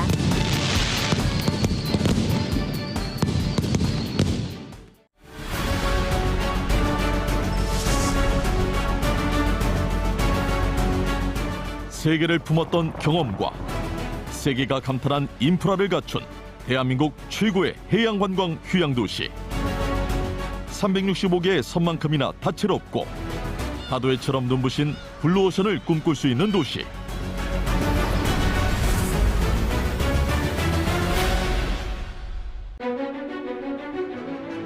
세계 비즈니스가 향하는 곳, 퍼니크 데스티네이션 글로벌 마이스 시티 여수. 이곳에서는 비즈니스가 휴양이 됩니다. 바다와 섬이 어우러진 매력적인 풍광, 다양한 엔터테인먼트, 다채로운 산업과 문화의 만남, 여유로운 휴식과 충전의 공간들은 관광이 곧 비즈니스가 되는 놀라운 시간을 선물할 것입니다.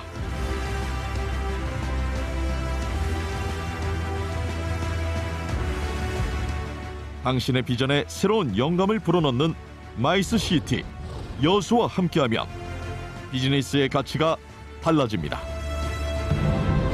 지구촌 최대 해양 축제와 풍부한 국제 행사 경험을 통해 검증된 국제적인 마이스 인프라, 체계적인 시스템, 그리고 최적의 컨벤션 환경에 더해지는 수준 높은 서비스까지 여수에서는 이 모든 것이 이루어집니다. 획기적으로 개선된 접근성은 성공적인 비즈니스로 향하는 길을 더 가깝게 이어줍니다. 전국 최고의 마이스 인센티브 지원은 여수가 드리는 차별화된 혜택입니다.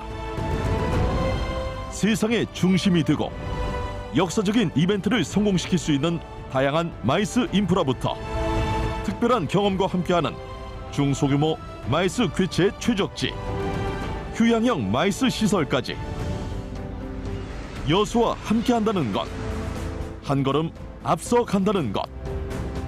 머무는 곳마다 품격이 느껴지는 도시 여수.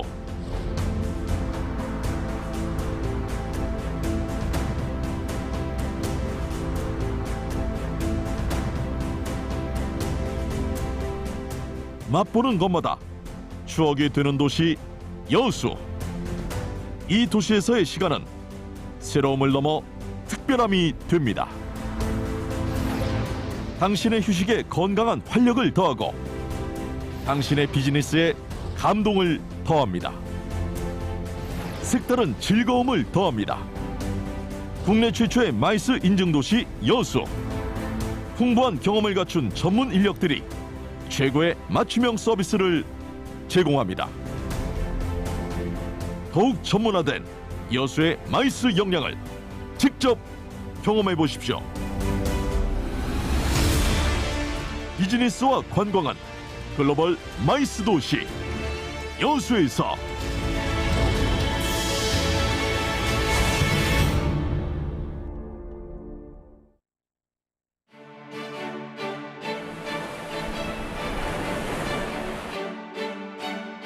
천년이 지나도 변함없이 아름다움, 생명이 있는 해양 생태와 천혜의 자연 환경을 한눈에 온몸으로 온전히 즐길 수 있는 곳. 푸른 산과 바다를 품은 이곳에서 맛깔스러운 남도의 맛을 모두에게 아낌없이 선사합니다.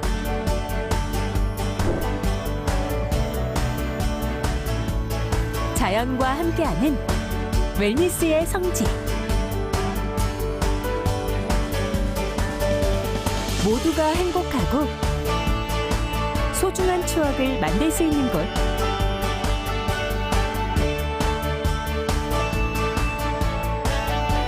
여기는 전라남도입니다.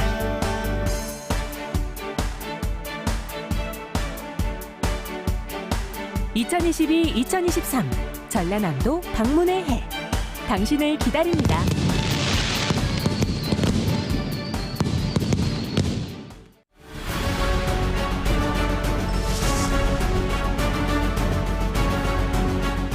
세계를 품었던 경험과 세계가 감탄한 인프라를 갖춘 대한민국 최고의 해양관광 휴양도시. 365개의 섬만큼이나 다채롭고 다도해처럼 눈부신 블루오션을 꿈꿀 수 있는 도시.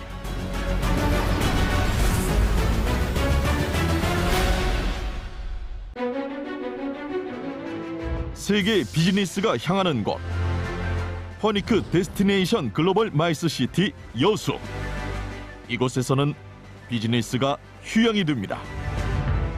바다와 섬이 어우러진 매력적인 풍광, 다양한 엔터테인먼트, 다채로운 산업과 문화의 만남, 여유로운 휴식과 충전의 공간들은 관광이 곧 비즈니스가 되는 놀라운 시간을 선물할 것입니다.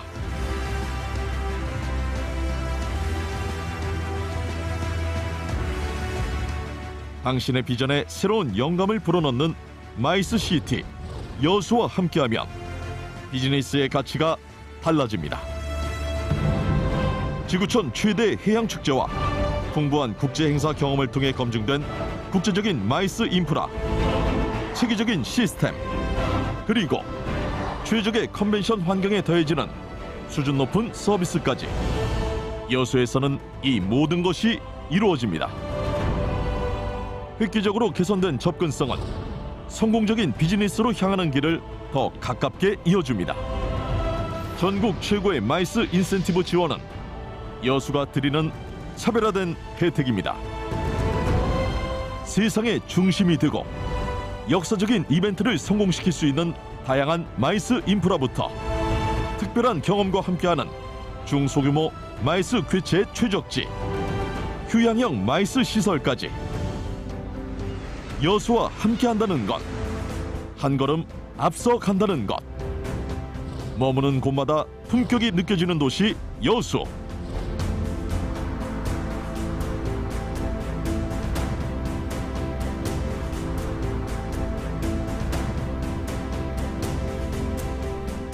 맛보는 것마다 추억이 되는 도시 여수. 이 도시에서의 시간은 새로움을 넘어 특별함이 됩니다. 당신의 휴식에 건강한 활력을 더하고 당신의 비즈니스에 감동을 더합니다. 색다른 즐거움을 더합니다. 국내 최초의 마이스 인증도시 여수. 풍부한 경험을 갖춘 전문 인력들이 최고의 맞춤형 서비스를 제공합니다. 더욱 전문화된 여수의 마이스 역량을 직접 경험해 보십시오. 비즈니스와 관광은 글로벌 마이스 도시 여수에서.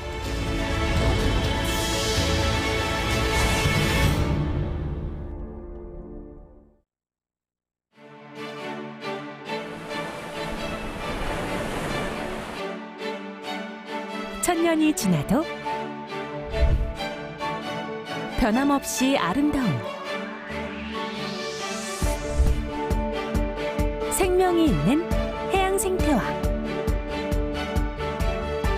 천혜의 자연 환경을 한눈에 온몸으로 온전히 즐길 수 있는 곳. 푸른 산과 바다를 품은 이곳에서 맛깔스러운 남도의 맛을 모두에게 아낌없이 선사합니다.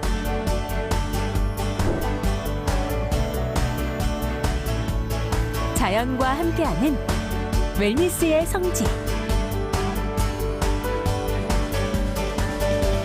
모두가 행복하고 소중한 추억을 만들 수 있는 곳.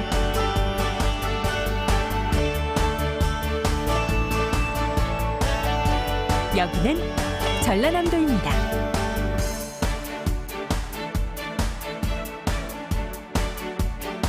(2022-2023) 전라남도 방문의 해. 당신을 기다립니다.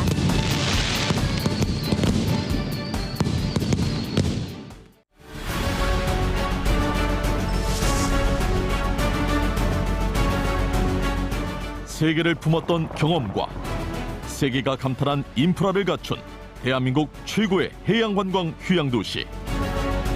365개의 섬만큼이나 다채롭고 다도해처럼 눈부신 블루오션을 꿈꿀 수 있는 도시.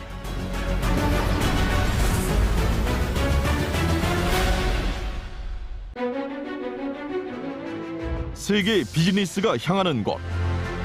허니크 데스티네이션 글로벌 마이스시티 여수. 이곳에서는 비즈니스가 휴양이 됩니다. 바다와 섬이 어우러진 매력적인 풍광, 다양한 엔터테인먼트, 다채로운 산업과 문화의 만남, 여유로운 휴식과 충전의 공간들은 관광이 곧 비즈니스가 되는 놀라운 시간을 선물할 것입니다.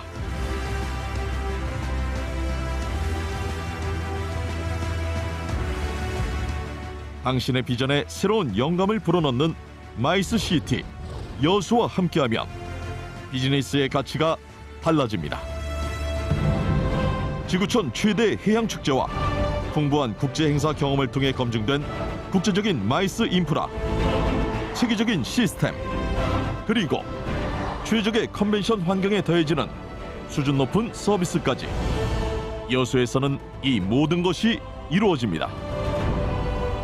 획기적으로 개선된 접근성은 성공적인 비즈니스로 향하는 길을 더 가깝게 이어줍니다.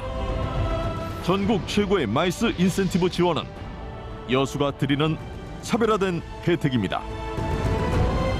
세상의 중심이 되고 역사적인 이벤트를 성공시킬 수 있는 다양한 마이스 인프라부터 특별한 경험과 함께하는 중소규모 마이스 괴체 최적지, 휴양형 마이스 시설까지 여수와 함께한다는 것, 한 걸음 앞서 간다는 것. 머무는 곳마다 품격이 느껴지는 도시 여수.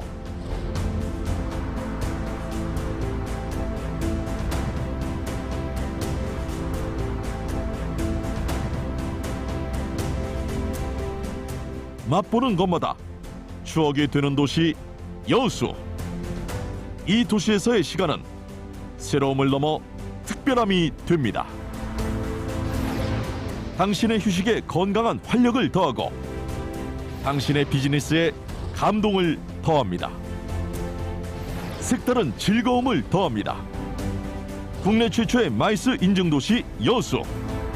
풍부한 경험을 갖춘 전문 인력들이 최고의 맞춤형 서비스를 제공합니다. 더욱 전문화된 여수의 마이스 역량을 직접 경험해 보십시오. 비즈니스와 관광은 글로벌 마이스 도시 여수에서.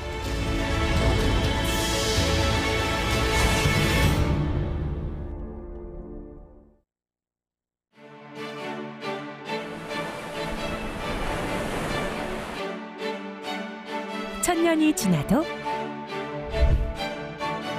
변함없이 아름다움, 생명이 있는 해양 생태와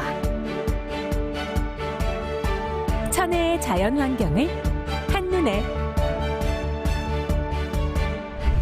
온몸으로 온전히 즐길 수 있는 곳. 푸른 산과 바다를 품은 이곳에서 맛깔스러운 남도의 맛을 모두에게 아낌없이 선사합니다.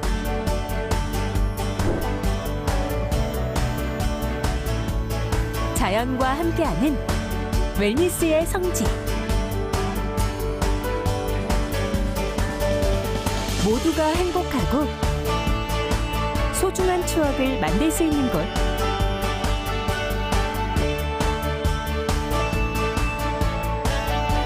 여기는 전라남도입니다.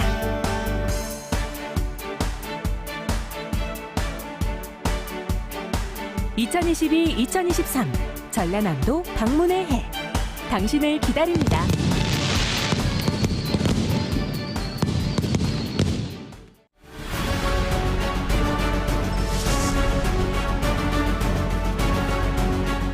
세계를 품었던 경험과 세계가 감탄한 인프라를 갖춘 대한민국 최고의 해양관광 휴양도시. 365개의 섬만큼이나 다채롭고 다도해처럼 눈부신 블루오션을 꿈꿀 수 있는 도시.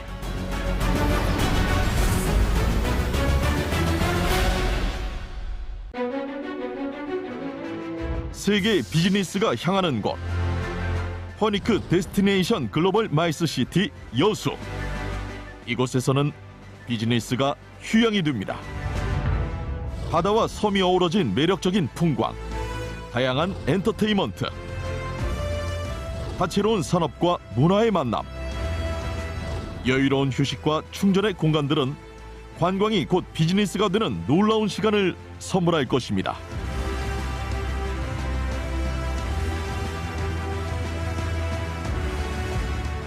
당신의 비전에 새로운 영감을 불어넣는 마이스 시티 여수와 함께하면 비즈니스의 가치가 달라집니다. 지구촌 최대 해양 축제와 풍부한 국제 행사 경험을 통해 검증된 국제적인 마이스 인프라, 체계적인 시스템, 그리고 최적의 컨벤션 환경에 더해지는 수준 높은 서비스까지 여수에서는 이 모든 것이 이루어집니다.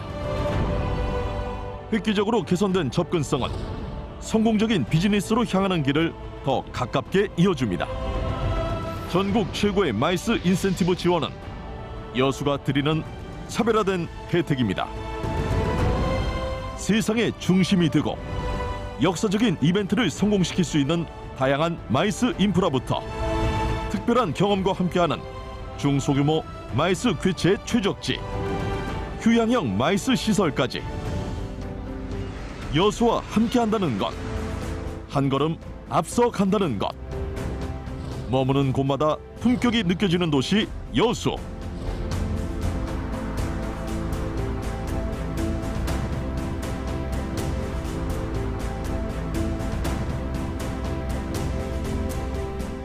맛보는 것마다 추억이 되는 도시 여수. 이 도시에서의 시간은 새로움을 넘어 특별함이 됩니다. 당신의 휴식에 건강한 활력을 더하고 당신의 비즈니스에 감동을 더합니다. 색다른 즐거움을 더합니다. 국내 최초의 마이스 인증도시 여수. 풍부한 경험을 갖춘 전문 인력들이 최고의 맞춤형 서비스를 제공합니다. 더욱 전문화된 여수의 마이스 역량을 직접 경험해 보십시오. 비즈니스와 관광은 글로벌 마이스 도시 여수에서.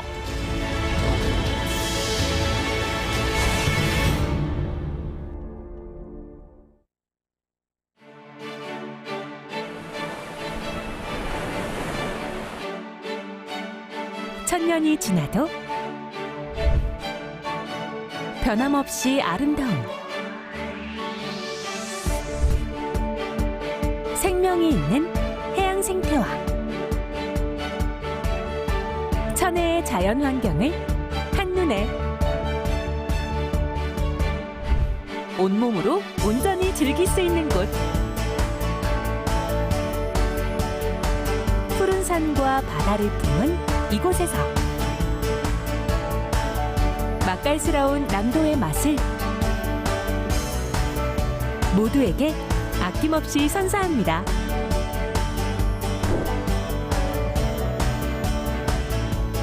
자연과 함께하는 웰니스의 성지. 모두가 행복하고 소중한 추억을 만들 수 있는 곳.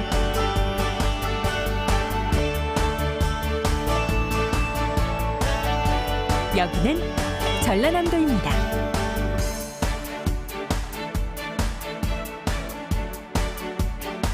(2022-2023) 전라남도 방문의 해.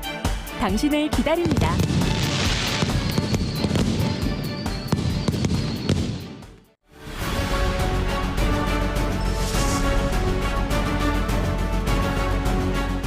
세계를 품었던 경험과 세계가 감탄한 인프라를 갖춘 대한민국 최고의 해양관광 휴양도시. 365개의 섬만큼이나 다채롭고 파도에처럼 눈부신 블루오션을 꿈꿀 수 있는 도시.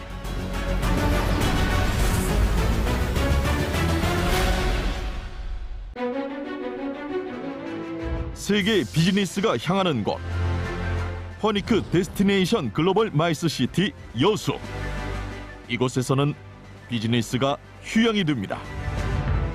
바다와 섬이 어우러진 매력적인 풍광, 다양한 엔터테인먼트, 다채로운 산업과 문화의 만남, 여유로운 휴식과 충전의 공간들은 관광이 곧 비즈니스가 되는 놀라운 시간을 선물할 것입니다.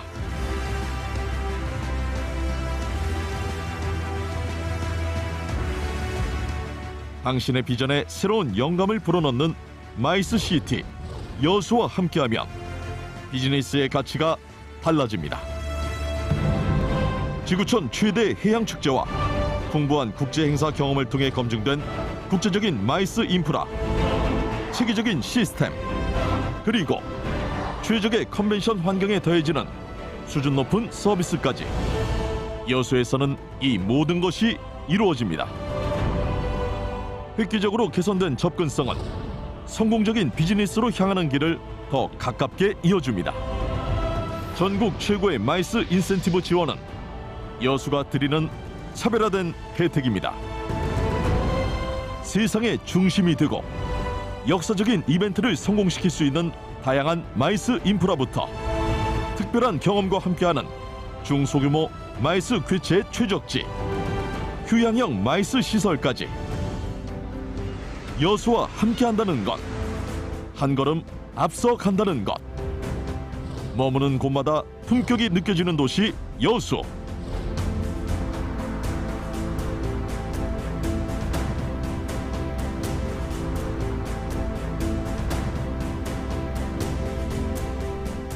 맛보는 것마다 추억이 되는 도시 여수.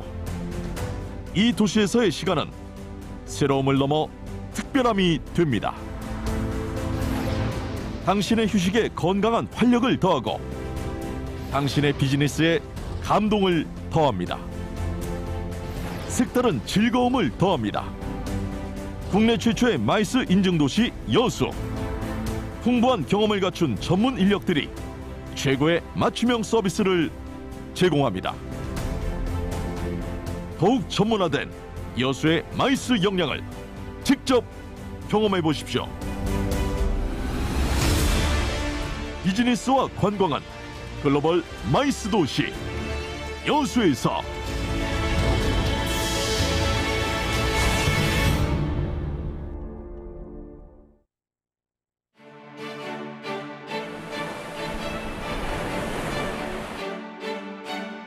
천년이 지나도 변함없이 아름다움, 생명이 있는 해양 생태와 천혜의 자연 환경을 한눈에 온몸으로 온전히 즐길 수 있는 곳. 푸른 산과 바다를 품은 이곳에서 맛깔스러운 남도의 맛을 모두에게 아낌없이 선사합니다.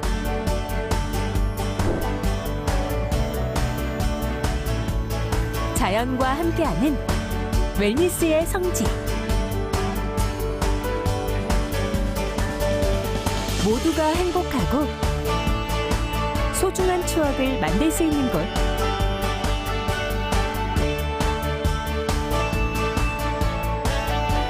여기는 전라남도입니다.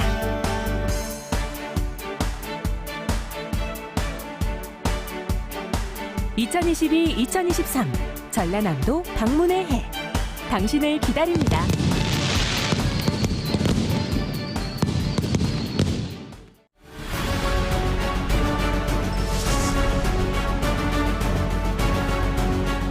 세계를 품었던 경험과 세계가 감탄한 인프라를 갖춘 대한민국 최고의 해양관광 휴양도시. 365개의 섬만큼이나 다채롭고 파도에처럼 눈부신 블루오션을 꿈꿀 수 있는 도시.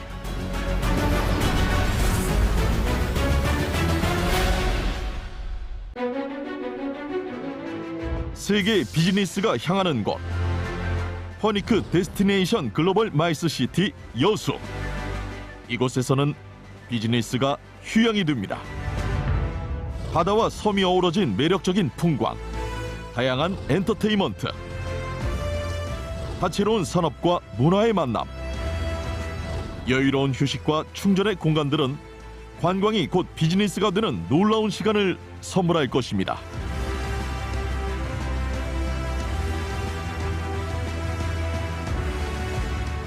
당신의 비전에 새로운 영감을 불어넣는 마이스 시티 여수와 함께하면 비즈니스의 가치가 달라집니다.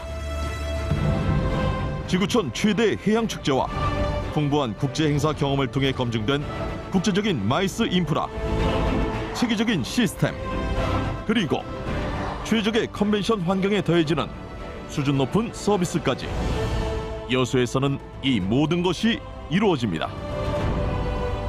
획기적으로 개선된 접근성은 성공적인 비즈니스로 향하는 길을 더 가깝게 이어줍니다.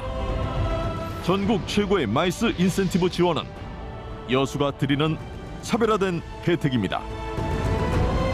세상의 중심이 되고 역사적인 이벤트를 성공시킬 수 있는 다양한 마이스 인프라부터 특별한 경험과 함께하는 중소규모 마이스 괴체 최적지, 휴양형 마이스 시설까지 여수와 함께한다는 것, 한 걸음 앞서 간다는 것. 머무는 곳마다 품격이 느껴지는 도시 여수.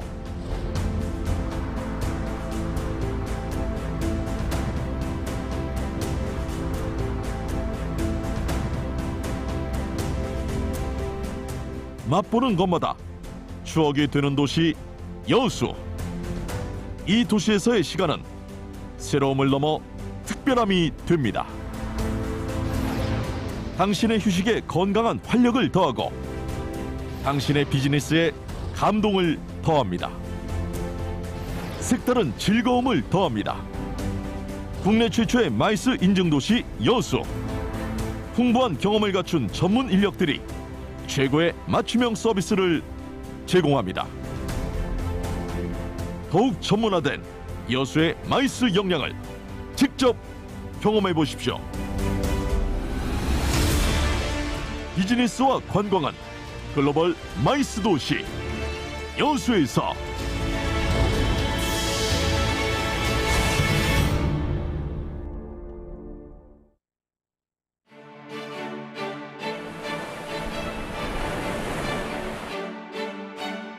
천년이 지나도 변함없이 아름다움, 생명이 있는 해양 생태와 천혜의 자연 환경을 한눈에 온몸으로 온전히 즐길 수 있는 곳. 푸른 산과 바다를 품은 이곳에서 맛깔스러운 남도의 맛을 모두에게 아낌없이 선사합니다.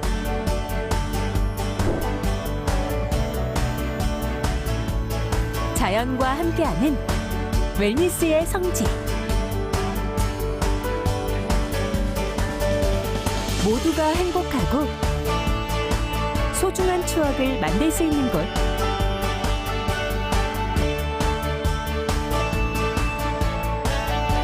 여기는 전라남도입니다.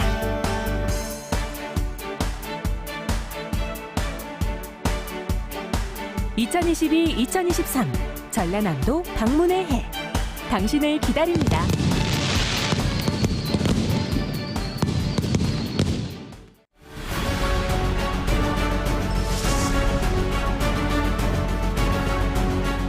세계를 품었던 경험과 세계가 감탄한 인프라를 갖춘 대한민국 최고의 해양관광 휴양도시. 365개의 섬만큼이나 다채롭고 파도회처럼 눈부신 블루오션을 꿈꿀 수 있는 도시.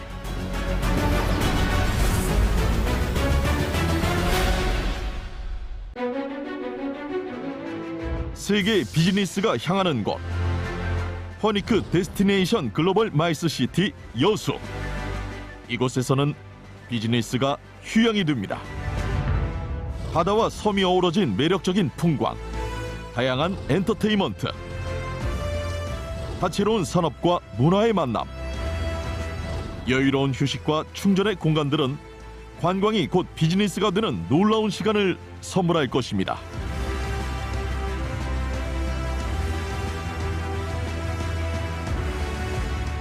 당신의 비전에 새로운 영감을 불어넣는 마이스 시티 여수와 함께하면 비즈니스의 가치가 달라집니다. 지구촌 최대 해양 축제와 풍부한 국제 행사 경험을 통해 검증된 국제적인 마이스 인프라, 체계적인 시스템, 그리고 최적의 컨벤션 환경에 더해지는 수준 높은 서비스까지 여수에서는 이 모든 것이 이루어집니다. 획기적으로 개선된 접근성은 성공적인 비즈니스로 향하는 길을 더 가깝게 이어줍니다. 전국 최고의 마이스 인센티브 지원은 여수가 드리는 차별화된 혜택입니다. 세상의 중심이 되고 역사적인 이벤트를 성공시킬 수 있는 다양한 마이스 인프라부터 특별한 경험과 함께하는 중소규모 마이스 괴체 최적지, 휴양형 마이스 시설까지 여수와 함께한다는 것, 한 걸음 앞서 간다는 것. 머무는 곳마다 품격이 느껴지는 도시 여수.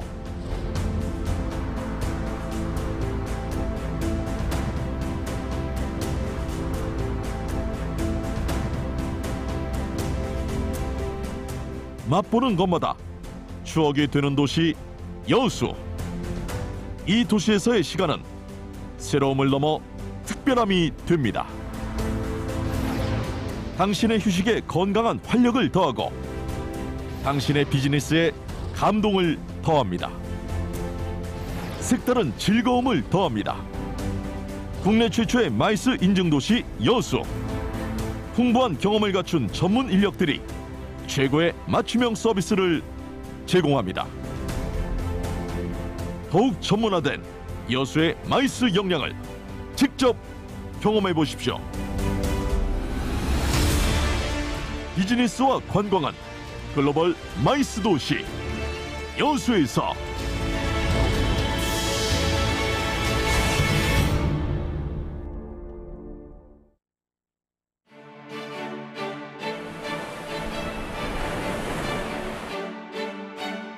천년이 지나도 변함없이 아름다움, 생명이 있는 해양 생태와 천혜의 자연 환경을 한눈에 온몸으로 온전히 즐길 수 있는 곳. 푸른 산과 바다를 품은 이곳에서 맛깔스러운 남도의 맛을 모두에게 아낌없이 선사합니다.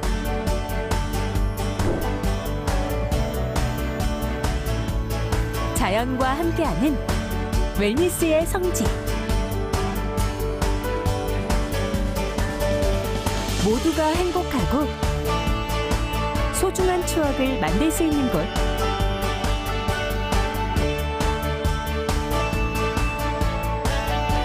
여기는 전라남도입니다.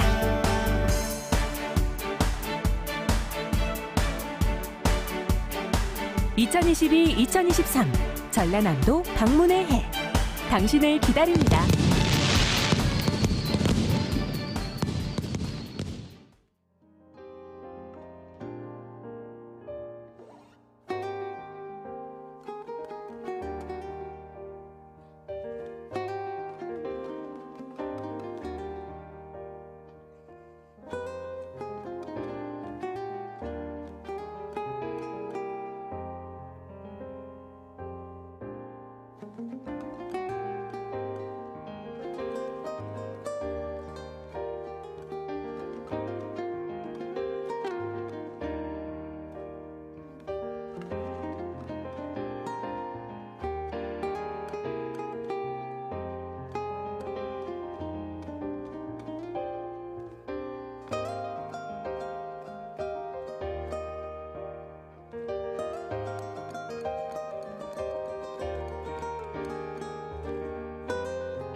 Hello everyone. 여기 그 화면 좀 다른 분이 들어왔는지 안 들어왔는지 뭐 제가 보지가 않으니까. 노은주 교수님.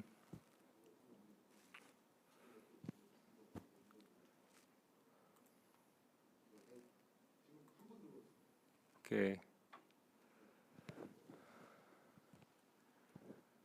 We need to wait a little bit more. 좀 더 기다려야 될 것 같아요. 다른 분이 안 나와서 소개를 할 수가 없으니까. 예.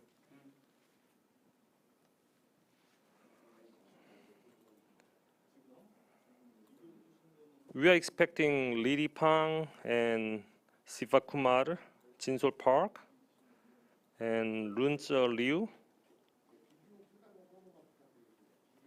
Yes. Can you open your video? Okay. Thank you. Liri Pang, yeah, welcome. Thank you.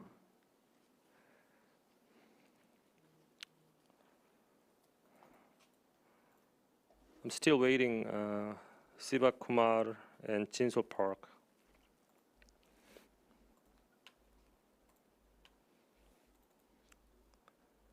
Is that? Nice to see you, Jinsol. Nice to meet you. Okay.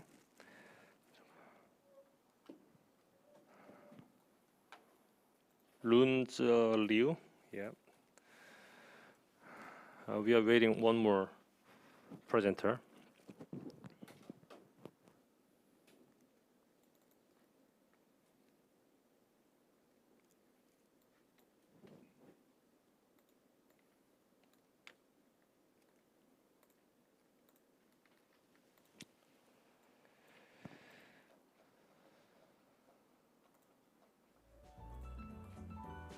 Okay, one missing person is actually the third order, so we don't have much time. So I need to, yeah, he just came. Yeah, Thank hello, you. hello. Good. Okay, it's time to start. Welcome to session 13, the title, Opportunities and Challenges in Digital Governance. Thank you for joining this session. In this session room, the 4 presenters and discussant here, and in some professors and scholars in the audience. Okay, let me introduce myself. My name is Tae Nam. I'm working for Graduate School of Governance, Sungkyunkwan University in Korea. And we have 4 presentations. So we have only 80 minutes, so I think we need to little rush. I cannot give you longer time, but I think 12 minutes is enough. Yeah. For finally question and answer. At most 15 minutes. So the first presenter are 2 scholars, Mr. Han-chan Hwang and Lan Kim. Yeah. Can you? Hi guys. Yeah. Hello, everyone. Yeah. Good. And the second presenter is Siva Kumar. Still missing. Okay. And third presenter is Runze Liu. Nice to see you. And final presentation is me, myself, Tae Nam, and the audience, Professor Chung-sik Chung is here, and Han-byul Choi is also here in the audience. Okay, let me introduce discussant, designated discussant. The first discussant is Liri Pang. Can you, okay, shake hand. And then second discussant is Jinsol Park in Inha University. She was here. Hi. Okay. Hello. Thank you. Yeah. And third discussant is Shin Gi-gyun, yeah, in Kookmin University. Hello. Okay. Final discussant is Eunju Ro in Northern Illinois University. Hi. How are you? Okay. The first presentation is digital platforms as a co-production strategy. Who will present? Both? We will make a presentation together. Okay. Yeah. Please. Okay. Thank you. Thank you for giving an opportunity to have a presentation. Hi everyone. Before we dive in, I want to say thank you all of you for taking time out of busy schedule. My name is Han-Chan Hwang, postdoctoral researcher at Seoul National University. I would introduce this paper. I work with Lan Kim. She's here with me. The title is Digital Platforms as a Co-Production Strategy. From this paper, we would like to show how and why digital platforms facilitate citizen co-production. Let's move on to the next slide. There are a lot of expectations of digital platforms to facilitate citizen co-production. For example, it is because the platforms could make streamlined bureaucracy, enhance agility, likely to make use of collective wisdom from the crowd online. However, I would ask the question, do digital platforms really facilitate citizen co-production? Actually, many empirical studies of social media use of governments fail to find some evidence of active networking between governments and citizens. It means that social media use in the public sector leads to one-way communication from governments to citizens. And also, previous research focuses on either government-led platforms or citizen-led platforms. But citizen-led platforms such as Twitter or Facebook and any other social media platforms are quite different from government-led platforms such as e-petitioning platforms around the world. This research investigates how similar and different government-led and citizen-led platforms are in Seoul, South Korea, and also how both of them could promote citizen co-production together. Concerning understanding citizen co-production, there is a conceptual confusion about what is citizen co-production because of existing competing concepts like citizen participation and citizen engagement as well. Hopefully, we can define that citizen co-production is more related to provision or production of services, while citizen participation is in a policy decision-making process where it is usually understood as a group-based participation. But when we deal with the specific public services, we still face an ambiguous area to differentiate two concepts. In order to understand the conceptual confusion, it is meaningful to look into earlier studies in 1970s and 1980s. Two different conceptual meanings were mixed in early research in 1970s and 80s. The first one is declines in governance capacity and finance, highlighting increasing needs of self-service. From this former point, the earlier studies made some conceptual confusion with implications from new public governance or network governance research based on inter-organizational relationship or network. But citizen co-production is totally different because citizen co-production is laser focused on individual citizens' contributions, not citizen groups' contributions. And the second one is difficulties in service delivery, assuming that services are intangible and unavoidably co-produced. It means that regular producers couldn't deliver service without efforts from service users. From this latter point, on the one hand, earlier studies encompassed both active and passive contributions, which resulted in a confusion with policy compliance. And on the other hand, only addresses service delivery among phases of service cycle, ignoring other important phases. But as you know, the service could be finished in all phases of service cycle, not service delivery cycle. Finally, we could more clearly define citizen co-production. When we say co-production, it concerns contributions of individual citizens, as well as voluntary and active engagement. And also it is in all phases of service cycle. But one question remains unanswered in that case. That is, co-production by individual citizen co-productions, contributions could be unstable. difficult to stay long, so it is very fragile to continue. When you think about citizen participation, it is based on group participation. Group can survive long and be stable because it has organizational resources and leader and other capacity, as you know. But it is, we only deal with individual contributions. And we think that digital platforms is the key to understand this puzzle.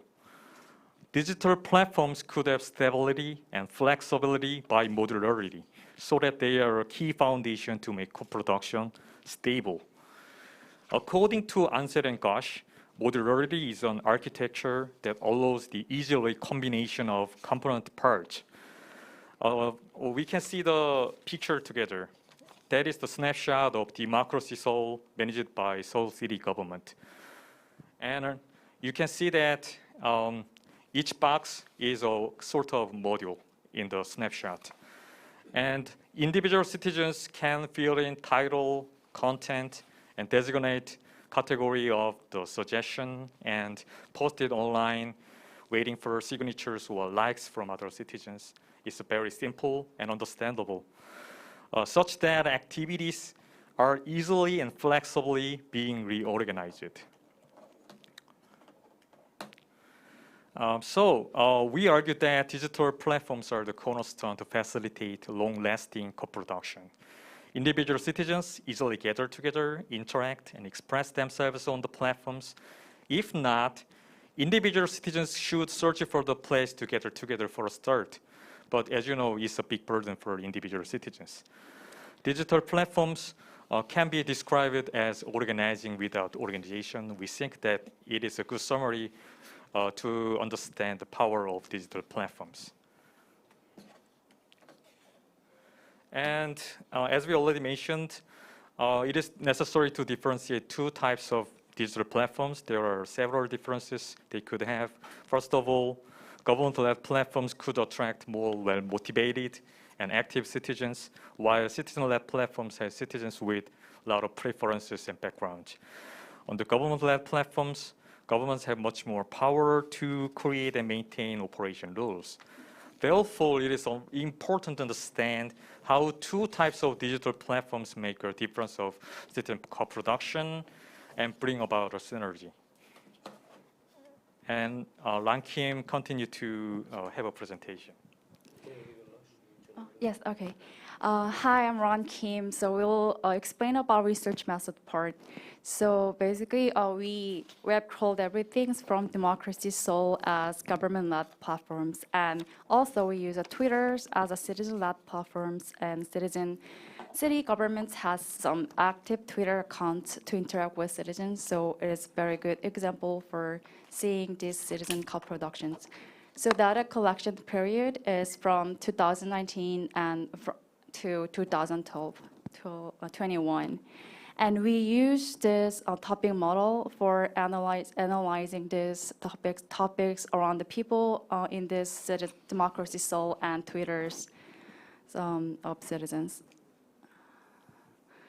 So we're finding is we have some similarity and some differences between this Democracy Seoul and the Twitter accounts to the Seoul city. So first of all, there's some similarities we can find in the next pictures, next tables. So the word is very small, but as you can see here, the transportation and environment are both common interests between the Seoul, Democracy Seoul, and Twitter account as well. And as topic of environment and plastics, recycling, and fine dust are mainly commented on both platforms. However, there's some differences between two platforms. So you can see here the topic of senior research centers among topics of Democracy Seoul and in this table, and also there is distinct features in the topic representing in the Twitter accounts. However, their word representing each topic are very different. You can see here. So we could find out there's more tacit knowledge or more related issue we can find in the Twitter accounts. And although there's a topics of transportation and road is important in citizen posts of both digital platforms you mentioned before, but there is a crucial difference between these two, Democracy Soul and the Twitter accounts. You can see this picture next. So we translated here, but this is a Twitter. This is from Democracy Soul. So we can find here, there's people, some share and deliberate, there's some problems, and they ask for solution to the Seoul mayor or the city of Seoul. And here, so you can see, find here is a Twitter account. There's more immediate dangers and immediate the problems with these people. So they ask the solutions to the government, the city like dangers and then and damage under the bridge or some illegal parking, so cause more problems. So they ask more immediate actions rather than like long-term solutions. So finally, we could see here, said that at the end of discussions. So we argue that platforms and some foundation of the citizen co-productions. Furthermore, two types of platforms are synergetic to facilitate citizen co-production, summarized as complementary functionings. The Democracy Soul encourage citizens to make deliberation about various citizen issues. So it leads, we could call it double loop learning, which is concerned with changing objectives and considering fundamental solutions. However, on the other hand, Twitter easily collected citizens' minor contributions for government to effectively produce public service because citizen has local and exclusive knowledge, we can call tacit knowledge, around the people because they live there, they know everything about their neighborhoods. So it leads to single loop learning. So detecting, like I said, detecting the correcting error with existing objectives around them. So understanding complementary of both platforms, and each platform, it needs to develop itself. For example, the Democracy Soul is need to develop itself, focusing on how to make people take the issue in questions and more seriously, so we can attract people and they can make a discussion with others and they ask for solution, and we could call it long-term solutions, perhaps. Otherwise, the government Twitter's account should have a strategy to attract much more citizens to collect much more tacit knowledge. So we consider tacit knowledge is only citizen can have and only citizen know actually, so that they can share those tacit knowledge and they can fix the problems with other people. So it can be eventually co-productions. So finally, we found these two differences and similarity of this platform. So you can find its role and it should be developed itself. So thank you for listening. Thank you for your presentation. Okay. The second presentation will be presented by Siva Kumar. Are you here? Can you show the screen in the panels? 여기. Okay.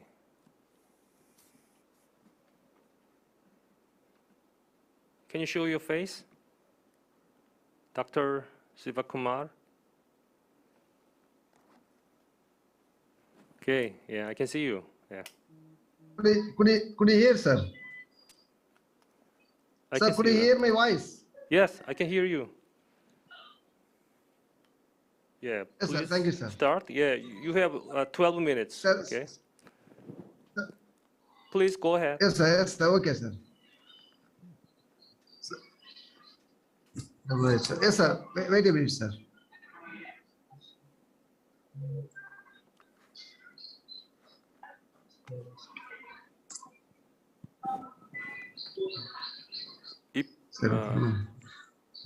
If you prepare the PowerPoint, please share the screen because we don't have your manuscript. Yes, sir. Yes, sir.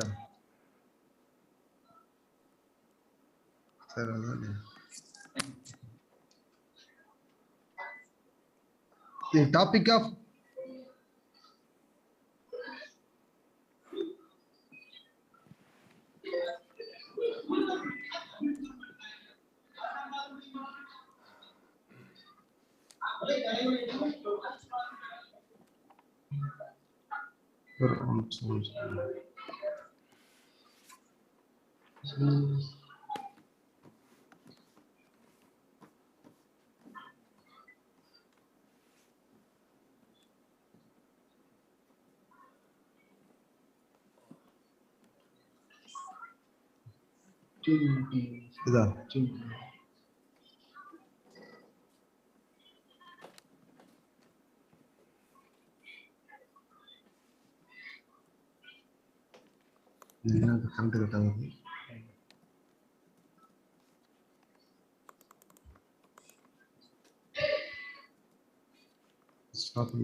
Sir, the topic of my presentation is a study on Digital India program for delivery of public services. I could not share my PPT on the screen. Sir, could you hear me, sir? Yeah, I can hear. Yeah, I can hear you well, Okay, but sir. I cannot see your screen. Yes, sir. Yes, sir. Just I am trying to share my PPT.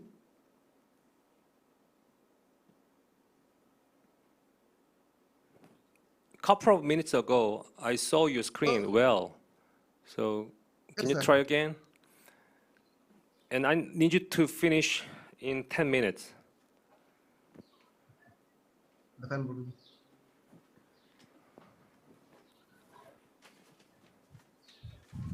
Okay, sir. Sir, my topic of presentation is a study on Digital India program for delivery of public services. Actually, e-government is known for different terms like electronic governance, digital governance, online government, so far. The application of ICT. Excuse me, Dr. Sivakumar, can you Yes, show sir. your face? I cannot see your face. Please switch on your video. Yes, yes, sir.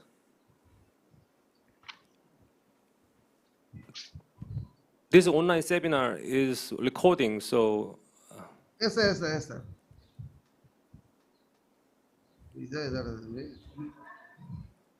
Video open.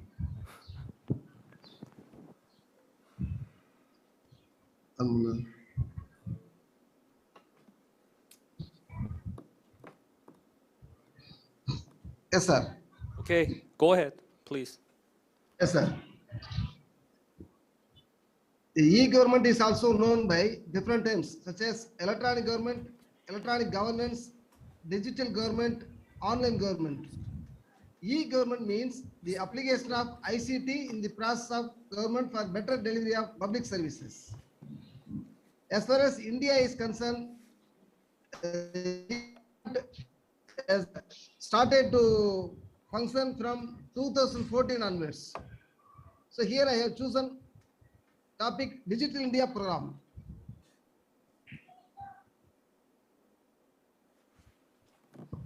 The concept of electronic governance is very often called as e-governance. It also simply called as smart governance. Smart means S for simple, M for moral, A for accountable, and responsive and transparent governments.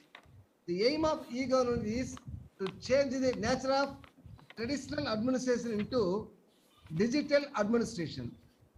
With the establishment of digital administration, the people will get their essential service through digital mode in a time-bound manner and more important, without any delay.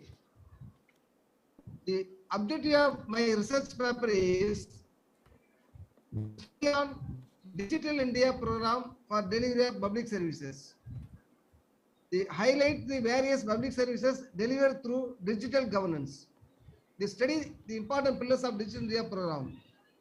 So only after establishment of National Informatics Center in the year 1976, many e-government initiatives are taken all over the country. And also in many departments, the e-governance process implemented, like registration department, treasury computerization, regional passport office computerization, regional transport office computerization, and election department computerization, and also higher education.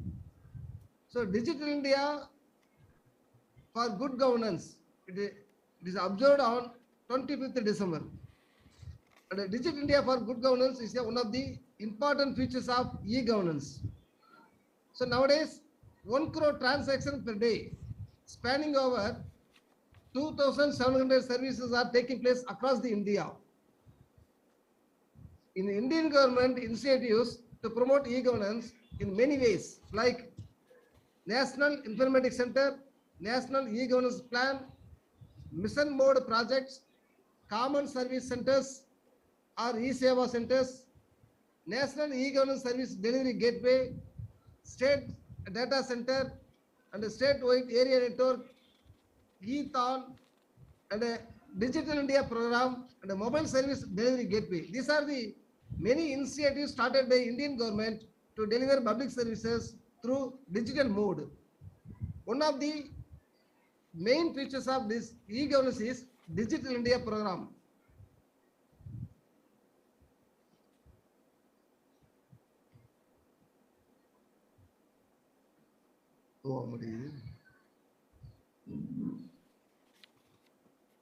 Digital India is a campaign launched by the Government of India in order to ensure the government services are made available to citizens electronically by improved online infrastructure and by increasing internet connectivity or making the country digitally empowered in the field of technology. The initiative includes plans to connect rural areas with the high-speed internet networks. It consists of 3 core components. One is the development of secure and stable digital infrastructure. Second one is delivering government services digitally. And the third one is universal digital literacy. Actually, this Digital India program launched on 1st July 2015. As of the 31 December 2018, India had a population of 130 crore people, and also the Aadhaar digitally biometric identity cards given to 123 crores people. And in India, almost 128 crores people are using mobile phones, and 44.6 crores people are using smartphones. 56 crores people are using internet, and also 51% growth is attained in e-commerce. Digital India Corporation set up by Ministry of Electronics and Information Technology, Government of India in 2013. Earlier, this company was known as Media Lab Asia. It has been renamed as Digital India Corporation with effect from September 8, 2017. Digital India Corporation guides in realizing the vision, objectives, and the goals of Digital India program.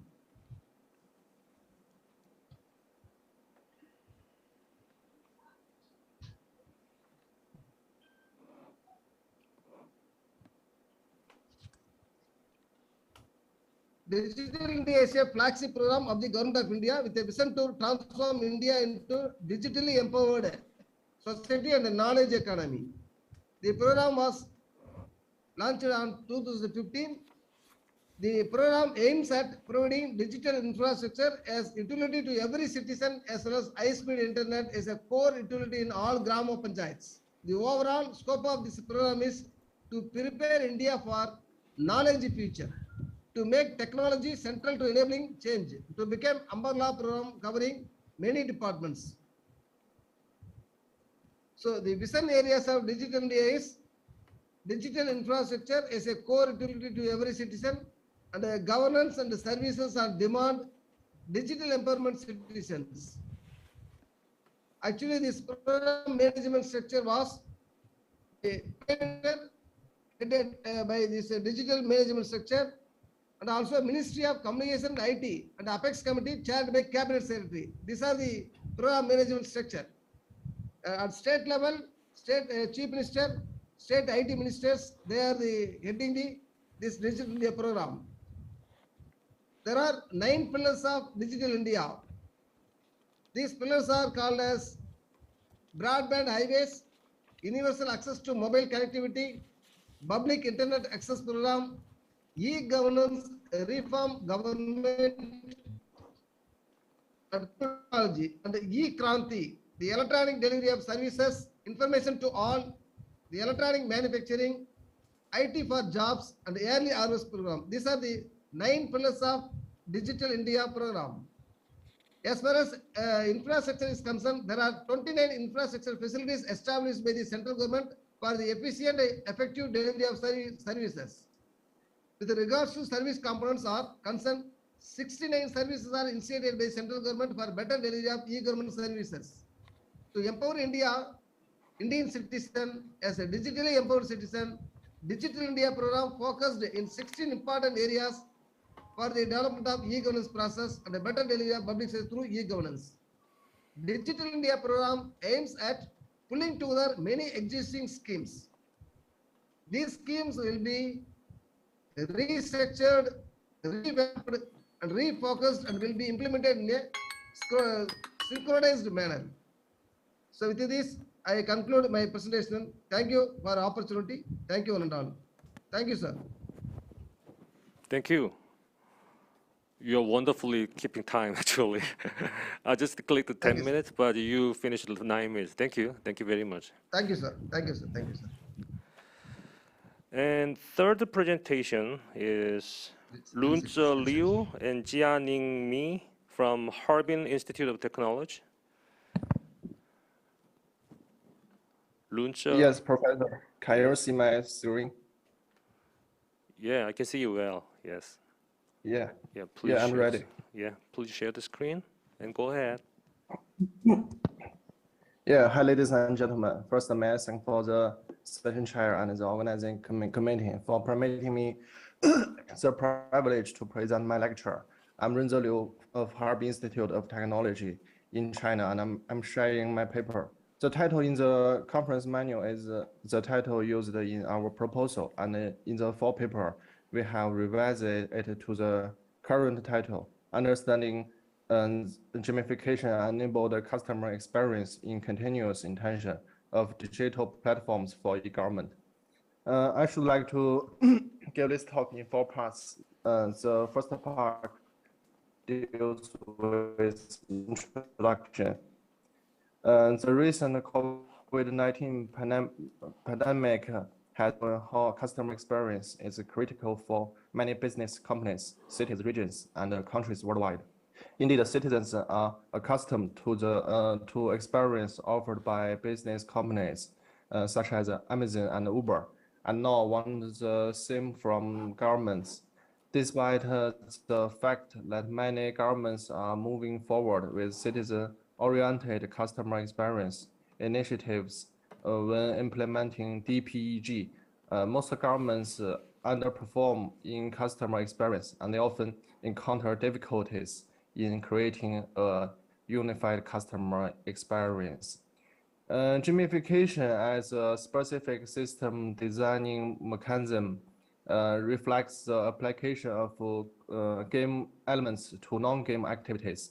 Compared with traditional human-to-human custom experience such as customer relationship management, gamification-enabled customer experience initiative is unique because it can create an emotion to motivation experience by adding challenging activities through fun.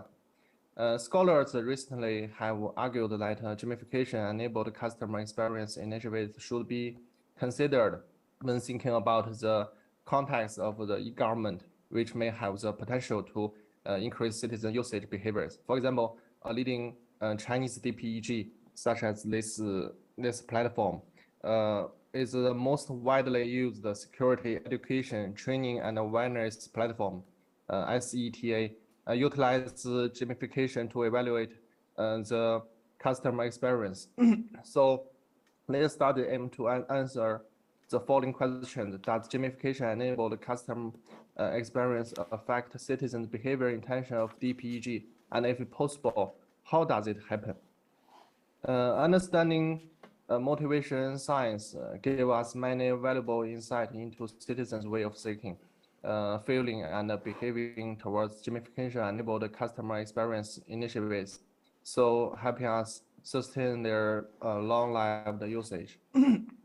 Toward this end, we introduced the motivation theory and propose that the influence of gamification-enabled customer experience on citizens' continuous intention towards a target DPEG is mediated differently by intrinsic and extrinsic motivations.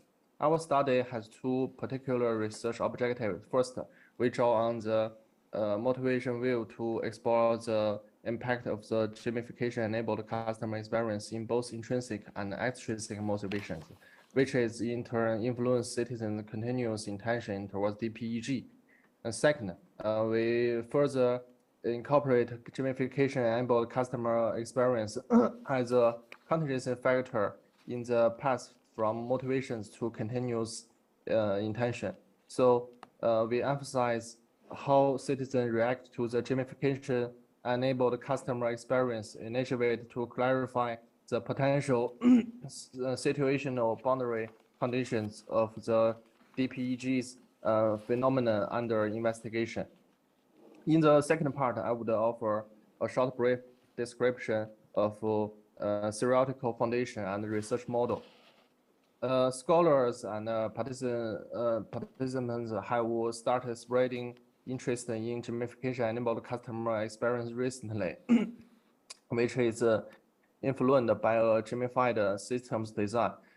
Specifically, our literature reveals that gamified-enabled customer experience comprise four subdimensions that differentiate between experience emerging from specific gamification-related design elements and from human system interactions. First, gamification has traditionally been conceptualized as a gameful experience in terms of individual interaction with the target system. Second, in gamified systems, the system set up game-like interaction by gradually increasing the level of task difficulty. And third, another specific design element of gamification, which may increase economic associated experience, is a points system related to the exchange of discounts and saving costs. And the fourth, gamified user system interactions also involve individual interactions with each other through the design elements, such as feedback. In the gamified DPEG, we propose gamification-enabled customer experience, displaying how citizens respond to gamification, derives from citizen system interacts as well as citizen interactions with other citizens.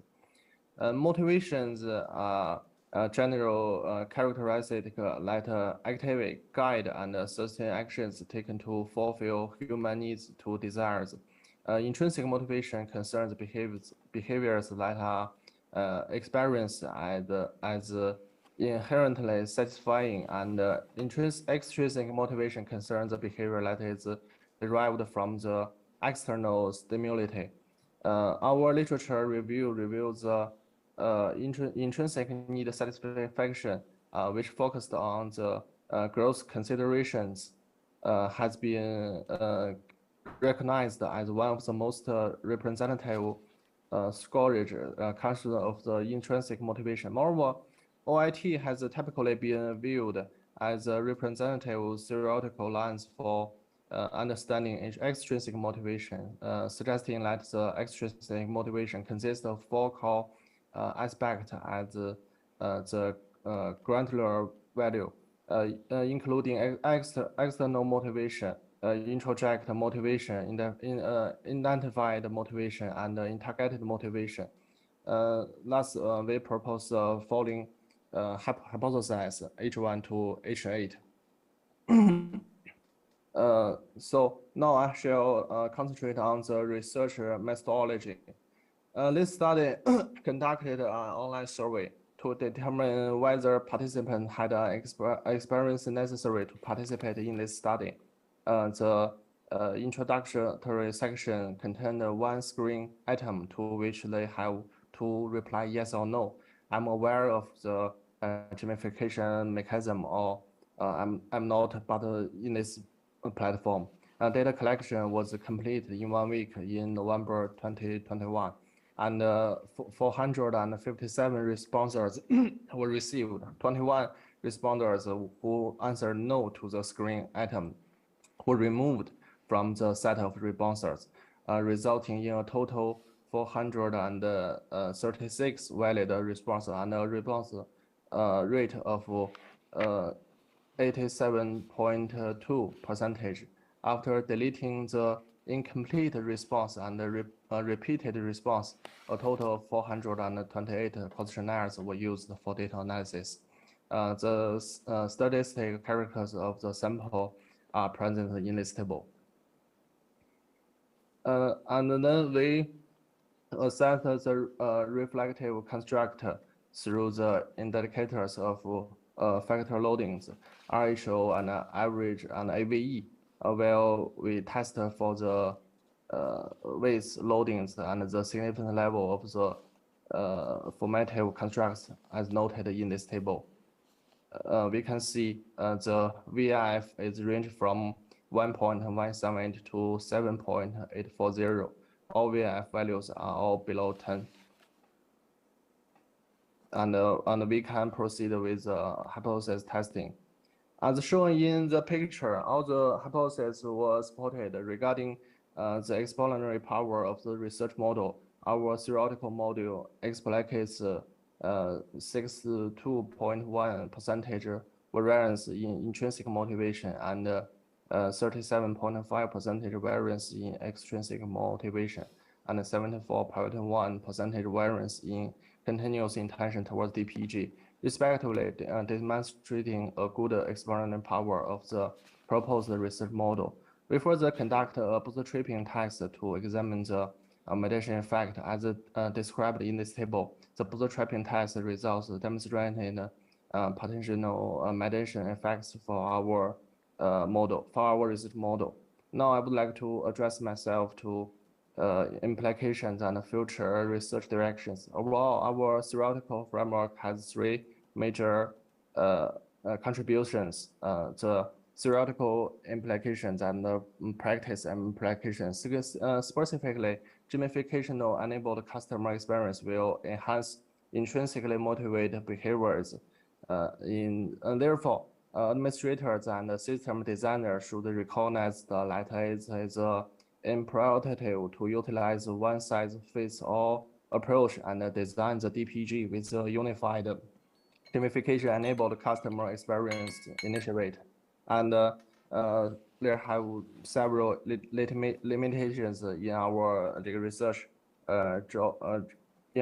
Drawing on SDT and OIT, this study developed a research model to examine the impact of gamification-enabled customer experience on citizens' continuous intention in the context of DPG. Once again, I want to express my deep appreciation to session chair and the organizing committee giving me the opportunity of my lecture in this Congress. Thank you. Thank you very much, Liu. Thank you for your effort to keep the time limit, actually. Thank you very much. Final presentation presented by myself. My name is Tae Nam again. And the paper, the co-authors, we have 4 authors. Me is the first author. The second author and corresponding author is Professor Chung-Sik Chung in Gyeongsang University. And the third author is Gil-Pyo Hong, professor at the Baeksuk University. And Han-Byul Choi, he is now a PhD candidate in Seoul National University. We are the 4 people. And title is a little bit changed. Opportunities and challenges is just the same, but Actually, I requested the title change, but it is not reflected on the final version. Originally, opportunity and challenges of integrated administration, but I changed opportunity and challenges of international policy diffusion. Actually, that's the mission. I will explain later. And I'm very sorry, actually, I didn't know the system up here in the session room. This is a hybrid session, so I have this kind of handout. So I didn't prepare the PowerPoint slide. I thought I can control my computer screen. So I tried to show the 세움터 architectural information system in the internet here, but I cannot use that. So I just talk about our paper verbally. This is not the difficult concept and difficult description, so I can do that, I think. But issue is, this is a handout, so we have different page number. So I think discussant Unjulo, she is now different version of the paper. So I will address two different page version. Here, page 25 is your page number 1, I think. So I will talk about that. Okay, the second page, this is an abstract. So before getting started, I need to talk about first, what is the case in Korea? Architectural information system is actually building information system. Korea has the Ministry of Construction, Land Construction and Transportation. That is the Ministry of Construction. Yeah, construction is the most important part of that ministry. And as you know, Ministry of Welfare has Welfare Information System. Ministry of Defense, Defense Information System. Ministry of Interior, Citizenship Information System. So each of ministry has their representative information systems. Their domain has their own information systems. Ministry of Construction have their own information system, which is building information system. So buildings, houses, any building and houses, they have their own identification number.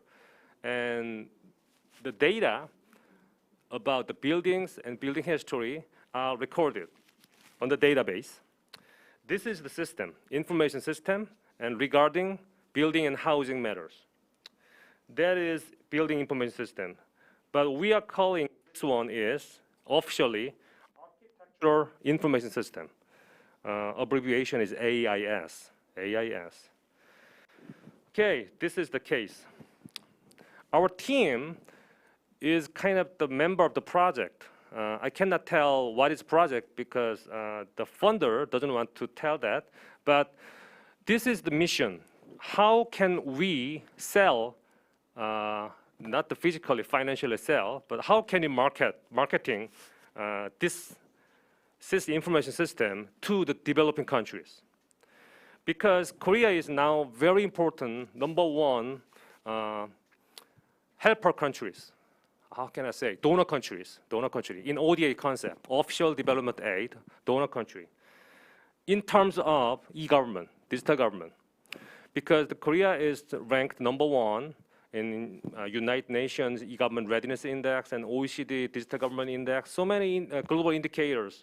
Korea is top 3 or top 2 or sometimes top 1 innovative country.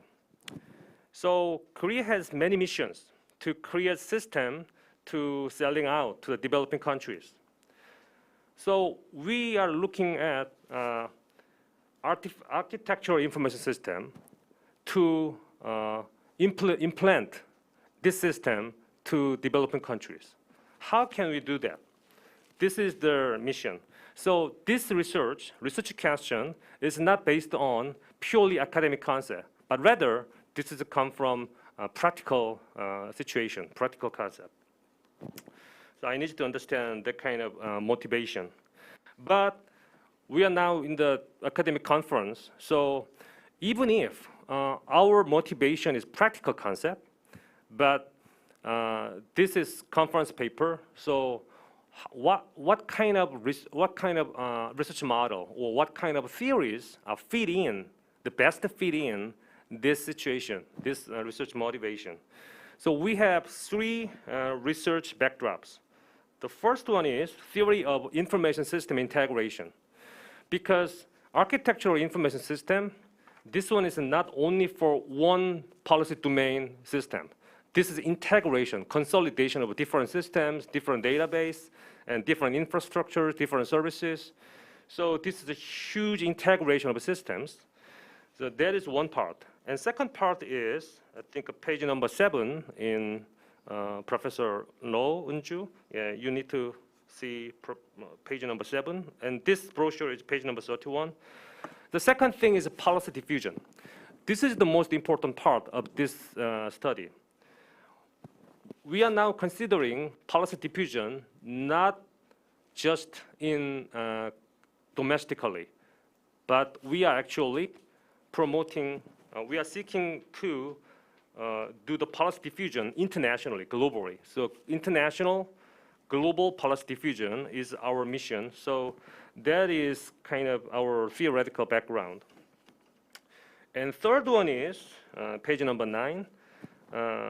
Benchmarking of best practices. In the study of public administration, in our discipline, we don't think about benchmarking or best practice, not really academic concept, but the study of business administration, this is a very important concept for studying. So benchmarking is a process of identifying, sharing, and using knowledge and best practices. So our experience, selling and buying and transaction and interaction, regarding those activities, what kind of best practice, how can we sell out those practices to the underperformed countries here? So that is our theoretical background. And please take a look at the page number 10. There are many different types of benchmarking. Functional benchmarking is our one type we are focusing on, functional benchmarking. And I will skip the case description because I already talked about our case, architectural information system in Korea. And strategies for this diffusion, page number 12. And here in this handout, page number 36, United Nations Public Service Award, that is UNPSA, this is the abbreviation. UN Public Service Awards recognize excellence in public services at the local level, regional level, and national levels across the world. So our mission is we can use these criteria to select the benchmarking case. So we used UNPSA criteria. And UNPSA criteria is described in page number 39, and in the pure paper is page number 15. Table 2, criteria of a United Nations PSA evaluations. There are 6 criteria. First one, alignment with the 2030 agenda. You know, SDG, Sustainable Development Goals, SDG agenda. So how much this initiative is aligned with the principles of the agenda and overarching priority of SDG goals.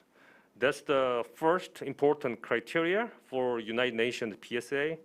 And innovation, how innovative this plan, innovative idea, new approach, and unique idea, unique mechanism, that is the second criteria.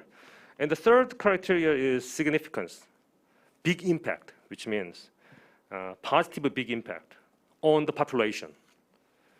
And the first criteria is adaptability, applicable and adaptable to other contexts. I think this is very important for international policy diffusion because the Korean architectural information system is very working well in Korea, inside Korea. But if this system is go to China, Vietnam, or Mongolia, is it working well too? I'm not so sure. So adaptability or applicability is a very important criteria. and sustainability. Sustainability is now a very environmental, eco-friendly concept, but this is one of the concepts. So the other sustainability is financial sustainability and social sustainability. So sustainability is three concepts: financial, social, and environmental dimensions. And final criteria is partnership. PPP, public-private partnerships, and governance, collaborative governance, and inclusive of non-state, non-government stakeholders. Though that kind of concept is partnership. So the authors, we evaluated architectural information system in Korea with these 6 criteria. So this case of the architectural information system is really working well with the UN PSA criteria. First, alignment with the 2030 agenda. We think SDG number 11 is titled Sustainable Cities and Communities.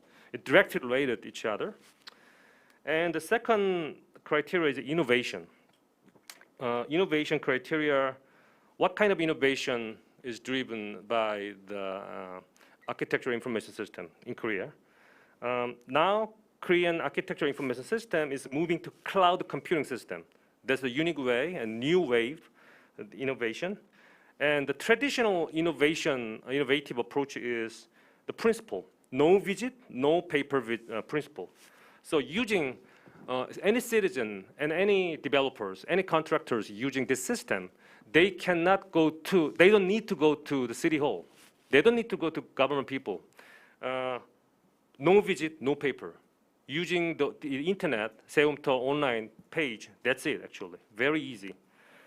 So that's the innovation. And third one is significance. There was very serious level of information asymmetry. You know what the information asymmetry means? Principal-agent theory, yeah. So there is a big gap between principal and agent, and citizen and government people, and developers and citizen, and customer and buyers, providers. So information asymmetry was problematic. But now this kind of problem is solved because open information, open data.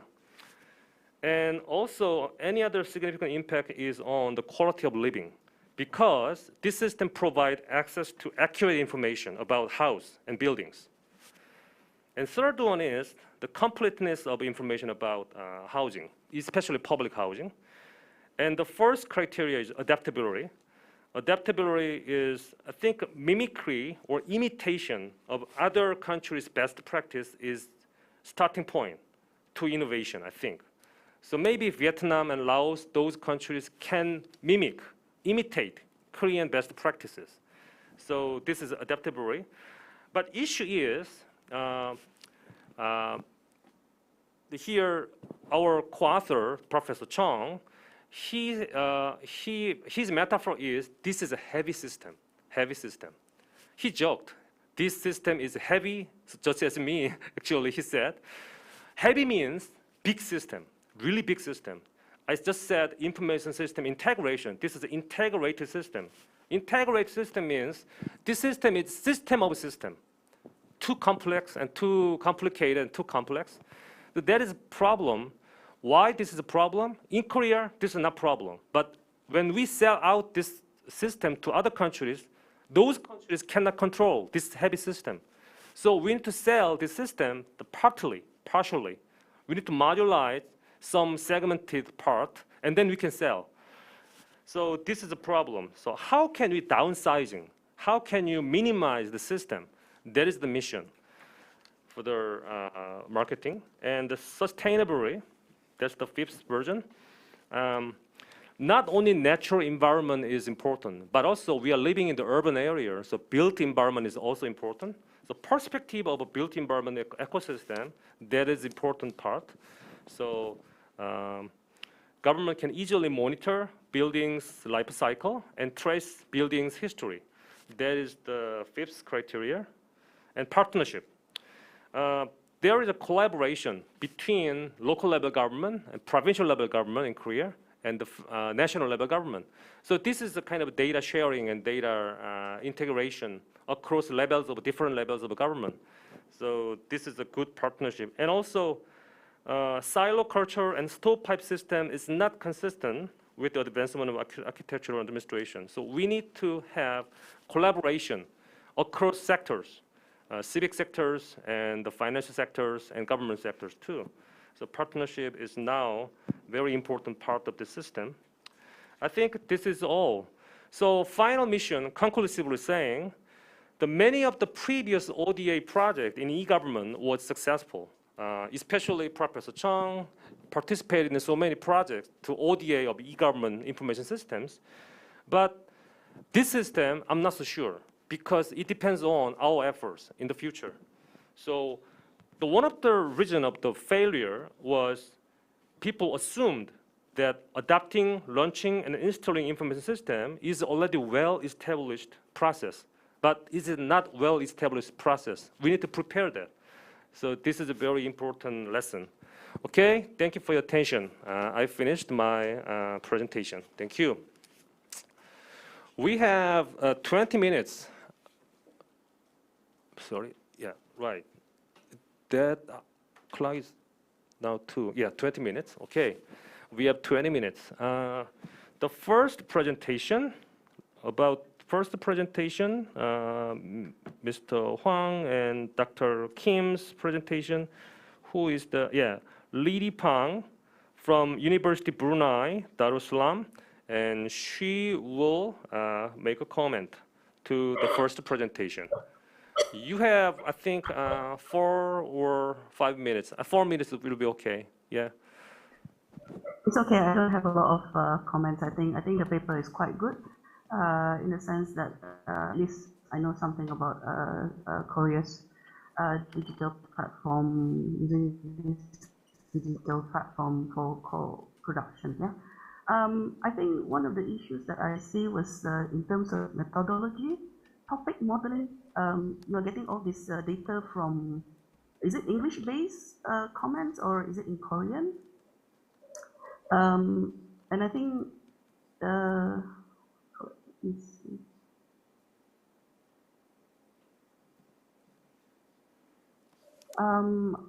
was reading up on other digital platform, for example, Taiwan, which was created back in 2016. That initially was a success as well, but then it became a failure basically because it was a citizen-led platform, but because of changing politics, changing of government, and then obviously when the public are not, interested, because there was no policy that was actually successful by that platform visually. When you don't see any success, i.e. government implementation of your suggestion, obviously people do not give you, credibility, so people move on. Then again, I saw another, example beside Madrid, in the city of Spain, capital of Spain. It seems to be quite a successful platform, whereby it also won a United Nations award, and is actually considered a benchmark for e-government participation, because of municipality issues. Of course, people tend to only, I think it was mentioned by the presenter, that people are only aware of the things that are near them, while government has to be more considerate of national issues. So that's why Twitter is far more important, in a sense that it's real-time issues that are being highlighted by the people compared to the government platform, which probably takes some time because they have to consolidate all those information. Therefore, it can be seen as ineffective. To what extent? Whatever that is being suggested, because based on the data, because I can't read Korean, yeah, based on the slides that was given earlier, you have only 100 likes. I mean, that's very little, yeah. And in your, I couldn't Google democracy Seoul. It doesn't come out in my Google search, maybe because it's in Korean. But what I'm saying is, I Google Seoul, was it just now, and it had only how many participants? Seoul government. It has only what 100 19,000 followers in its platform. So it's not that, but then again, Korea has a lot of other social media which is in Korean. So maybe from that platform itself, there's far more participation necessary. But again, if the people see that there was no action taken based on the suggestion made, credibility of those platforms are actually not useful to the public, the way I see it. Things change anyways. So maybe somewhere along that line that can be highlighted by the paper or the presenter. Thank you. Thank you for your insightful and productive comments. Okay, and the second presentation, second discussion is Jinsol Park in Ina University. Are you ready for comment? Yes, I'm ready. Yes. Hi, I'm Jinsol Park from Ina University. Thank you for your presentation, Dr. Sivakumar. I think you've dealt an important topic. And it is interesting to learn about the progress of e-governance in Indian governments. While reading your paper, I came across some questions, actually 3 questions. So I'd like to ask you about these questions. The first question is about the implementation of e-governance in local governments. I see that you provided some examples of the provision of public services digitally by the central government. And the examples included the registration department, treasury department, and election department, etc.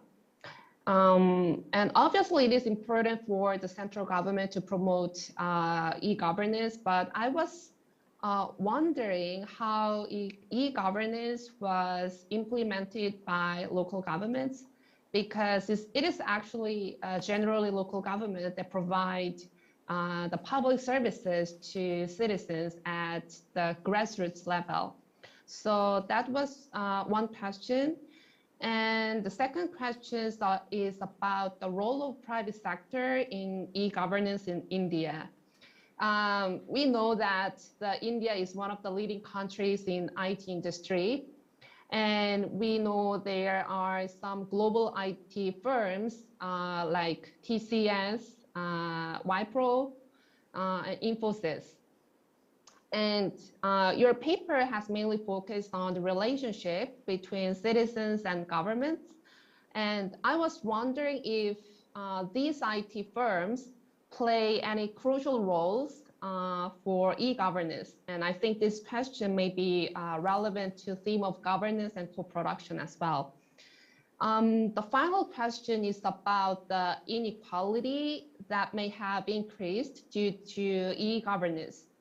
While one of the goals of e-governance is improving digital literacy, I guess there may be a group of people, especially in rural areas in India, that do not even have an access to smartphones or computers. And also, I can guess that elder people may have more difficulty in accessing the digital devices. And I wonder if Indian governments have any plans or strategies to address these inequality issues, and I would appreciate your opinions about it. Thank you. Thank you for your great comments. The third presentation will be commented by Professor Shin in Kunmin University. Okay. All right, Dr. Liu. I'm so happy to read a well-written paper. This research is a very important and interesting topic. As you deal with citizens' broad and market-driven experiences to understand their behavior on using government's digital resources. So your paper has a strong theoretical foundation, and your testable hypotheses are very clear and straightforward. I especially enjoyed to see that you have a well-constructed definition and theoretical foundation of gamification-enabled customer experience by 4 categories and operationalized well accordingly. I also like to see your expanded models that examine both direct and indirect impact of gamification-enabled citizen experience on the continuing intention of digital platforms for e-government throughout both intrinsic and extrinsic motivations. While I believe this research, your research, make a great contribution in the issue of digital government, I only have a few comments which may help you to finalize your paper. While you address clear concepts and definitions for most of variables, it might be good to provide better definitions of digital platforms for e-government. Also, you might be wondered, I mean, readers, not you, sorry about that. Readers might be wondered what your rationale for using structured equation model is. Although it makes sense to me why you use the partial least squares analysis with SEM, you did not mention how you concluded that PLS with SEM would be the best analytical techniques for your study. You should also, I think, disclose what survey questions are used as observed variables to construct latent variables. You also use the survey data that was conducted in China. A single country bias might be the issue of the generalizability of the paper. Therefore, I think you need to develop the ideas to increase external validity. For example, regulations and institutional limitations on using the digital platform and information might be relatively high in China, while citizens have been actively engaged in using information and technology. This kind of situation might be a unique background for the case of China, and therefore the result might not be enough to understand people's experience in general. So I think that you may need to explain why the case of China is particularly important to understand the linkage between citizens' gamification experience and their intention to keep using digital platform for e-government. I have a couple of minor comments, though. Your introduction part is quite long, I guess, and somewhat redundant. So you actually repeat explaining the research questions and theoretical arguments. So I think I could cut, if I were you, I could cut almost half of the part and move theoretical arguments to the next literature review section. Finally, the last one is the analysis is generally good, but I do think the discussion of the result needs a strong, a strong edit. So, there more needs to be done to highlight the truly important result rather than just over and over again, and that this variable is significant and this one is not. All right, okay, again, this is very interesting research, and I learned a lot. I do hope my comments help you to further your research. Thank you. Thank you for your very important and productive comments. Professor Shin, you just look like his dissertation committee chair. Thank you. Okay, finally, me and Dr. Jung's paper, my designated discussion is Professor Unju Lo from Northern Illinois University. Yeah. Hi, can you hear me? Sure, yeah, I can see you well. Yeah, I'm associate professor at Northern Illinois University, and thank you for the opportunity to read your paper and learn about the AIS. So this is a really interesting case that explores the market potential for this system across the countries using the policy diffusion framework. So basically, my comments are based on your paper, focusing on more theoretical frameworks you used in the paper, because I didn't know about your project related research motivations. So please understand that, and I'd like to share some theoretical points and some practical points in hopes of being helpful for your future publication and future project. Let me first address some practical points first. I think that is more interesting to you. Since, as you already mentioned, that since AIS is the National Initiatives for Information System Integration, which is very heavy system, as you already mentioned, and you already mentioned some part of some challenges to make modularization.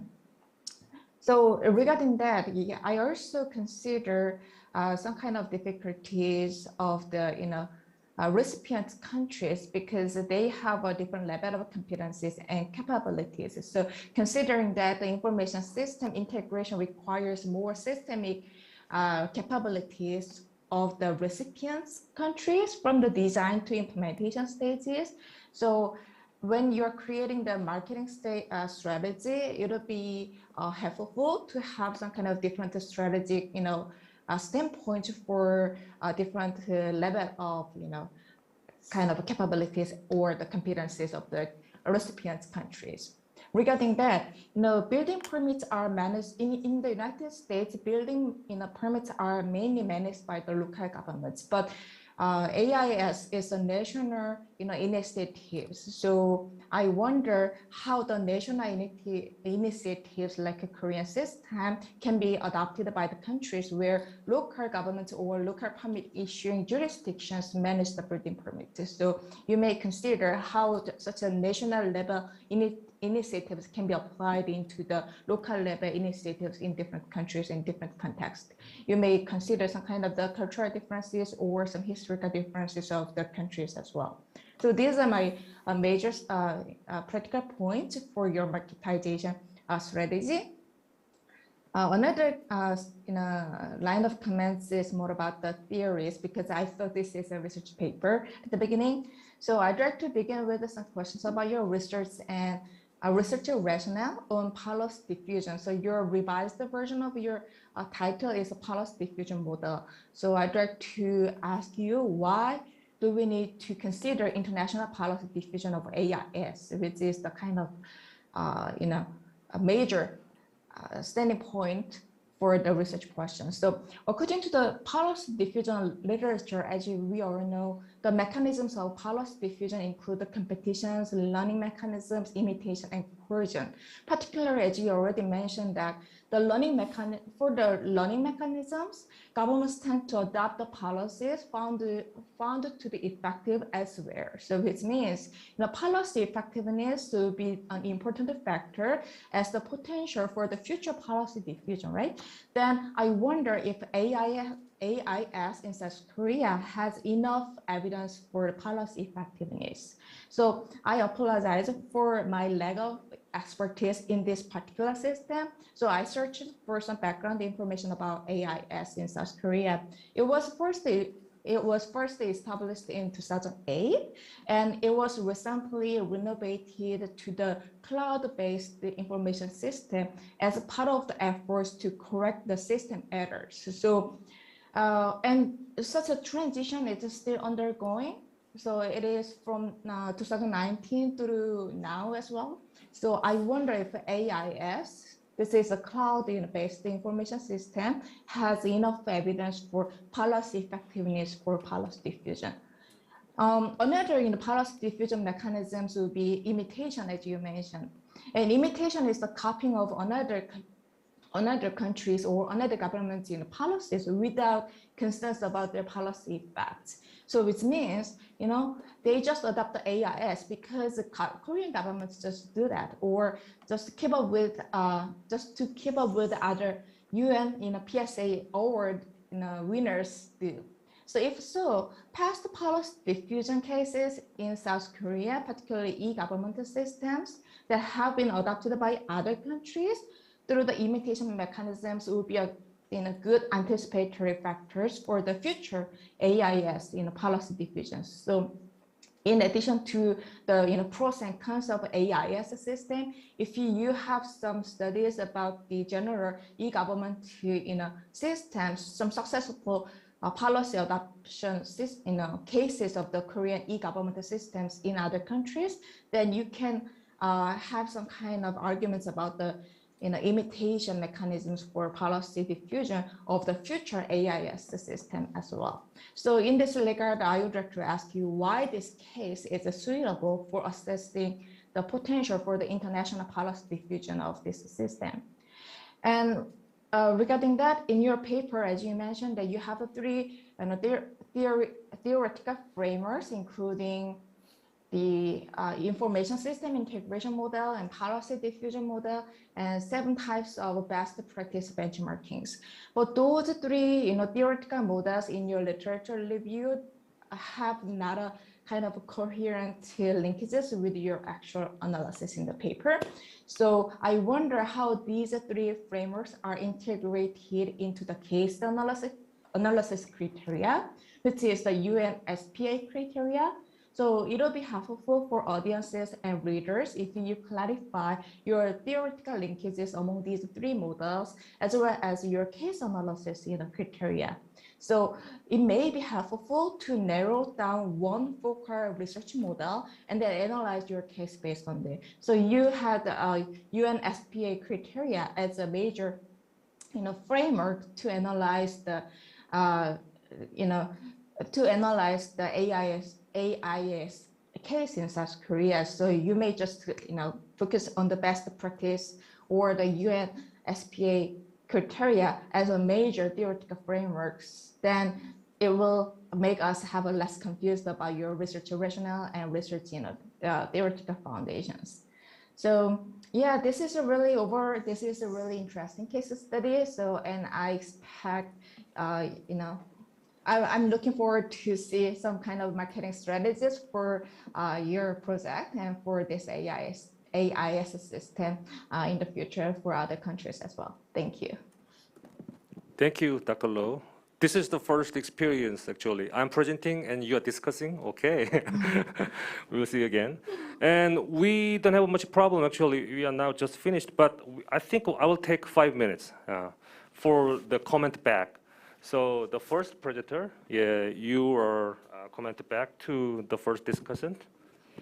Thank you for your comment. So I'll give you a little bit of more explanation about data collection. So we actually gathered the 5 different Twitter accounts interacting with citizens, and actually, of course, the citizens and the followers are vary, but there is quite a number of people have actively involved in this co-production. So yeah, I think that counts. And we also input keyword in 2 categories when we crawl the data. So one is regional information, and the other is major source of the message, so that we try to build 2x2 matrix where indicating the 2 types of co-productions, and other things. And yeah, I just found out there's no English version of Democracy Soul. So yeah, it would be better if there is English version of Democracy Soul. But thank you for your effort. It was very impressive. Thank you. Thank you. And Dr. Sivakumar, can you make a brief comment back to your discussant? Are you still online? Yes.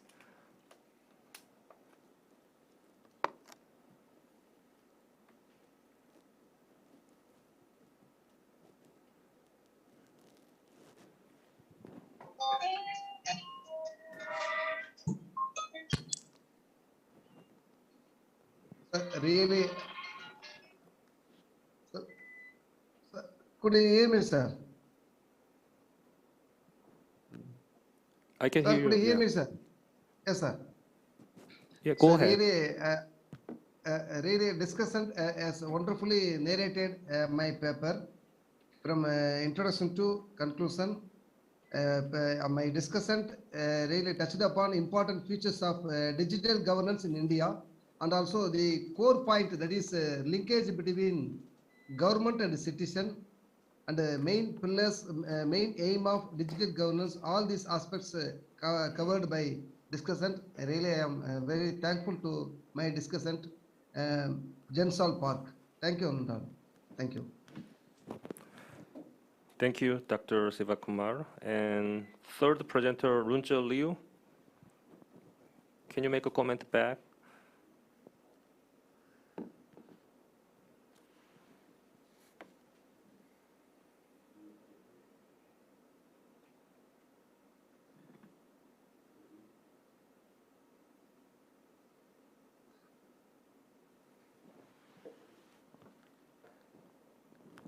Runja Liu, are you still online?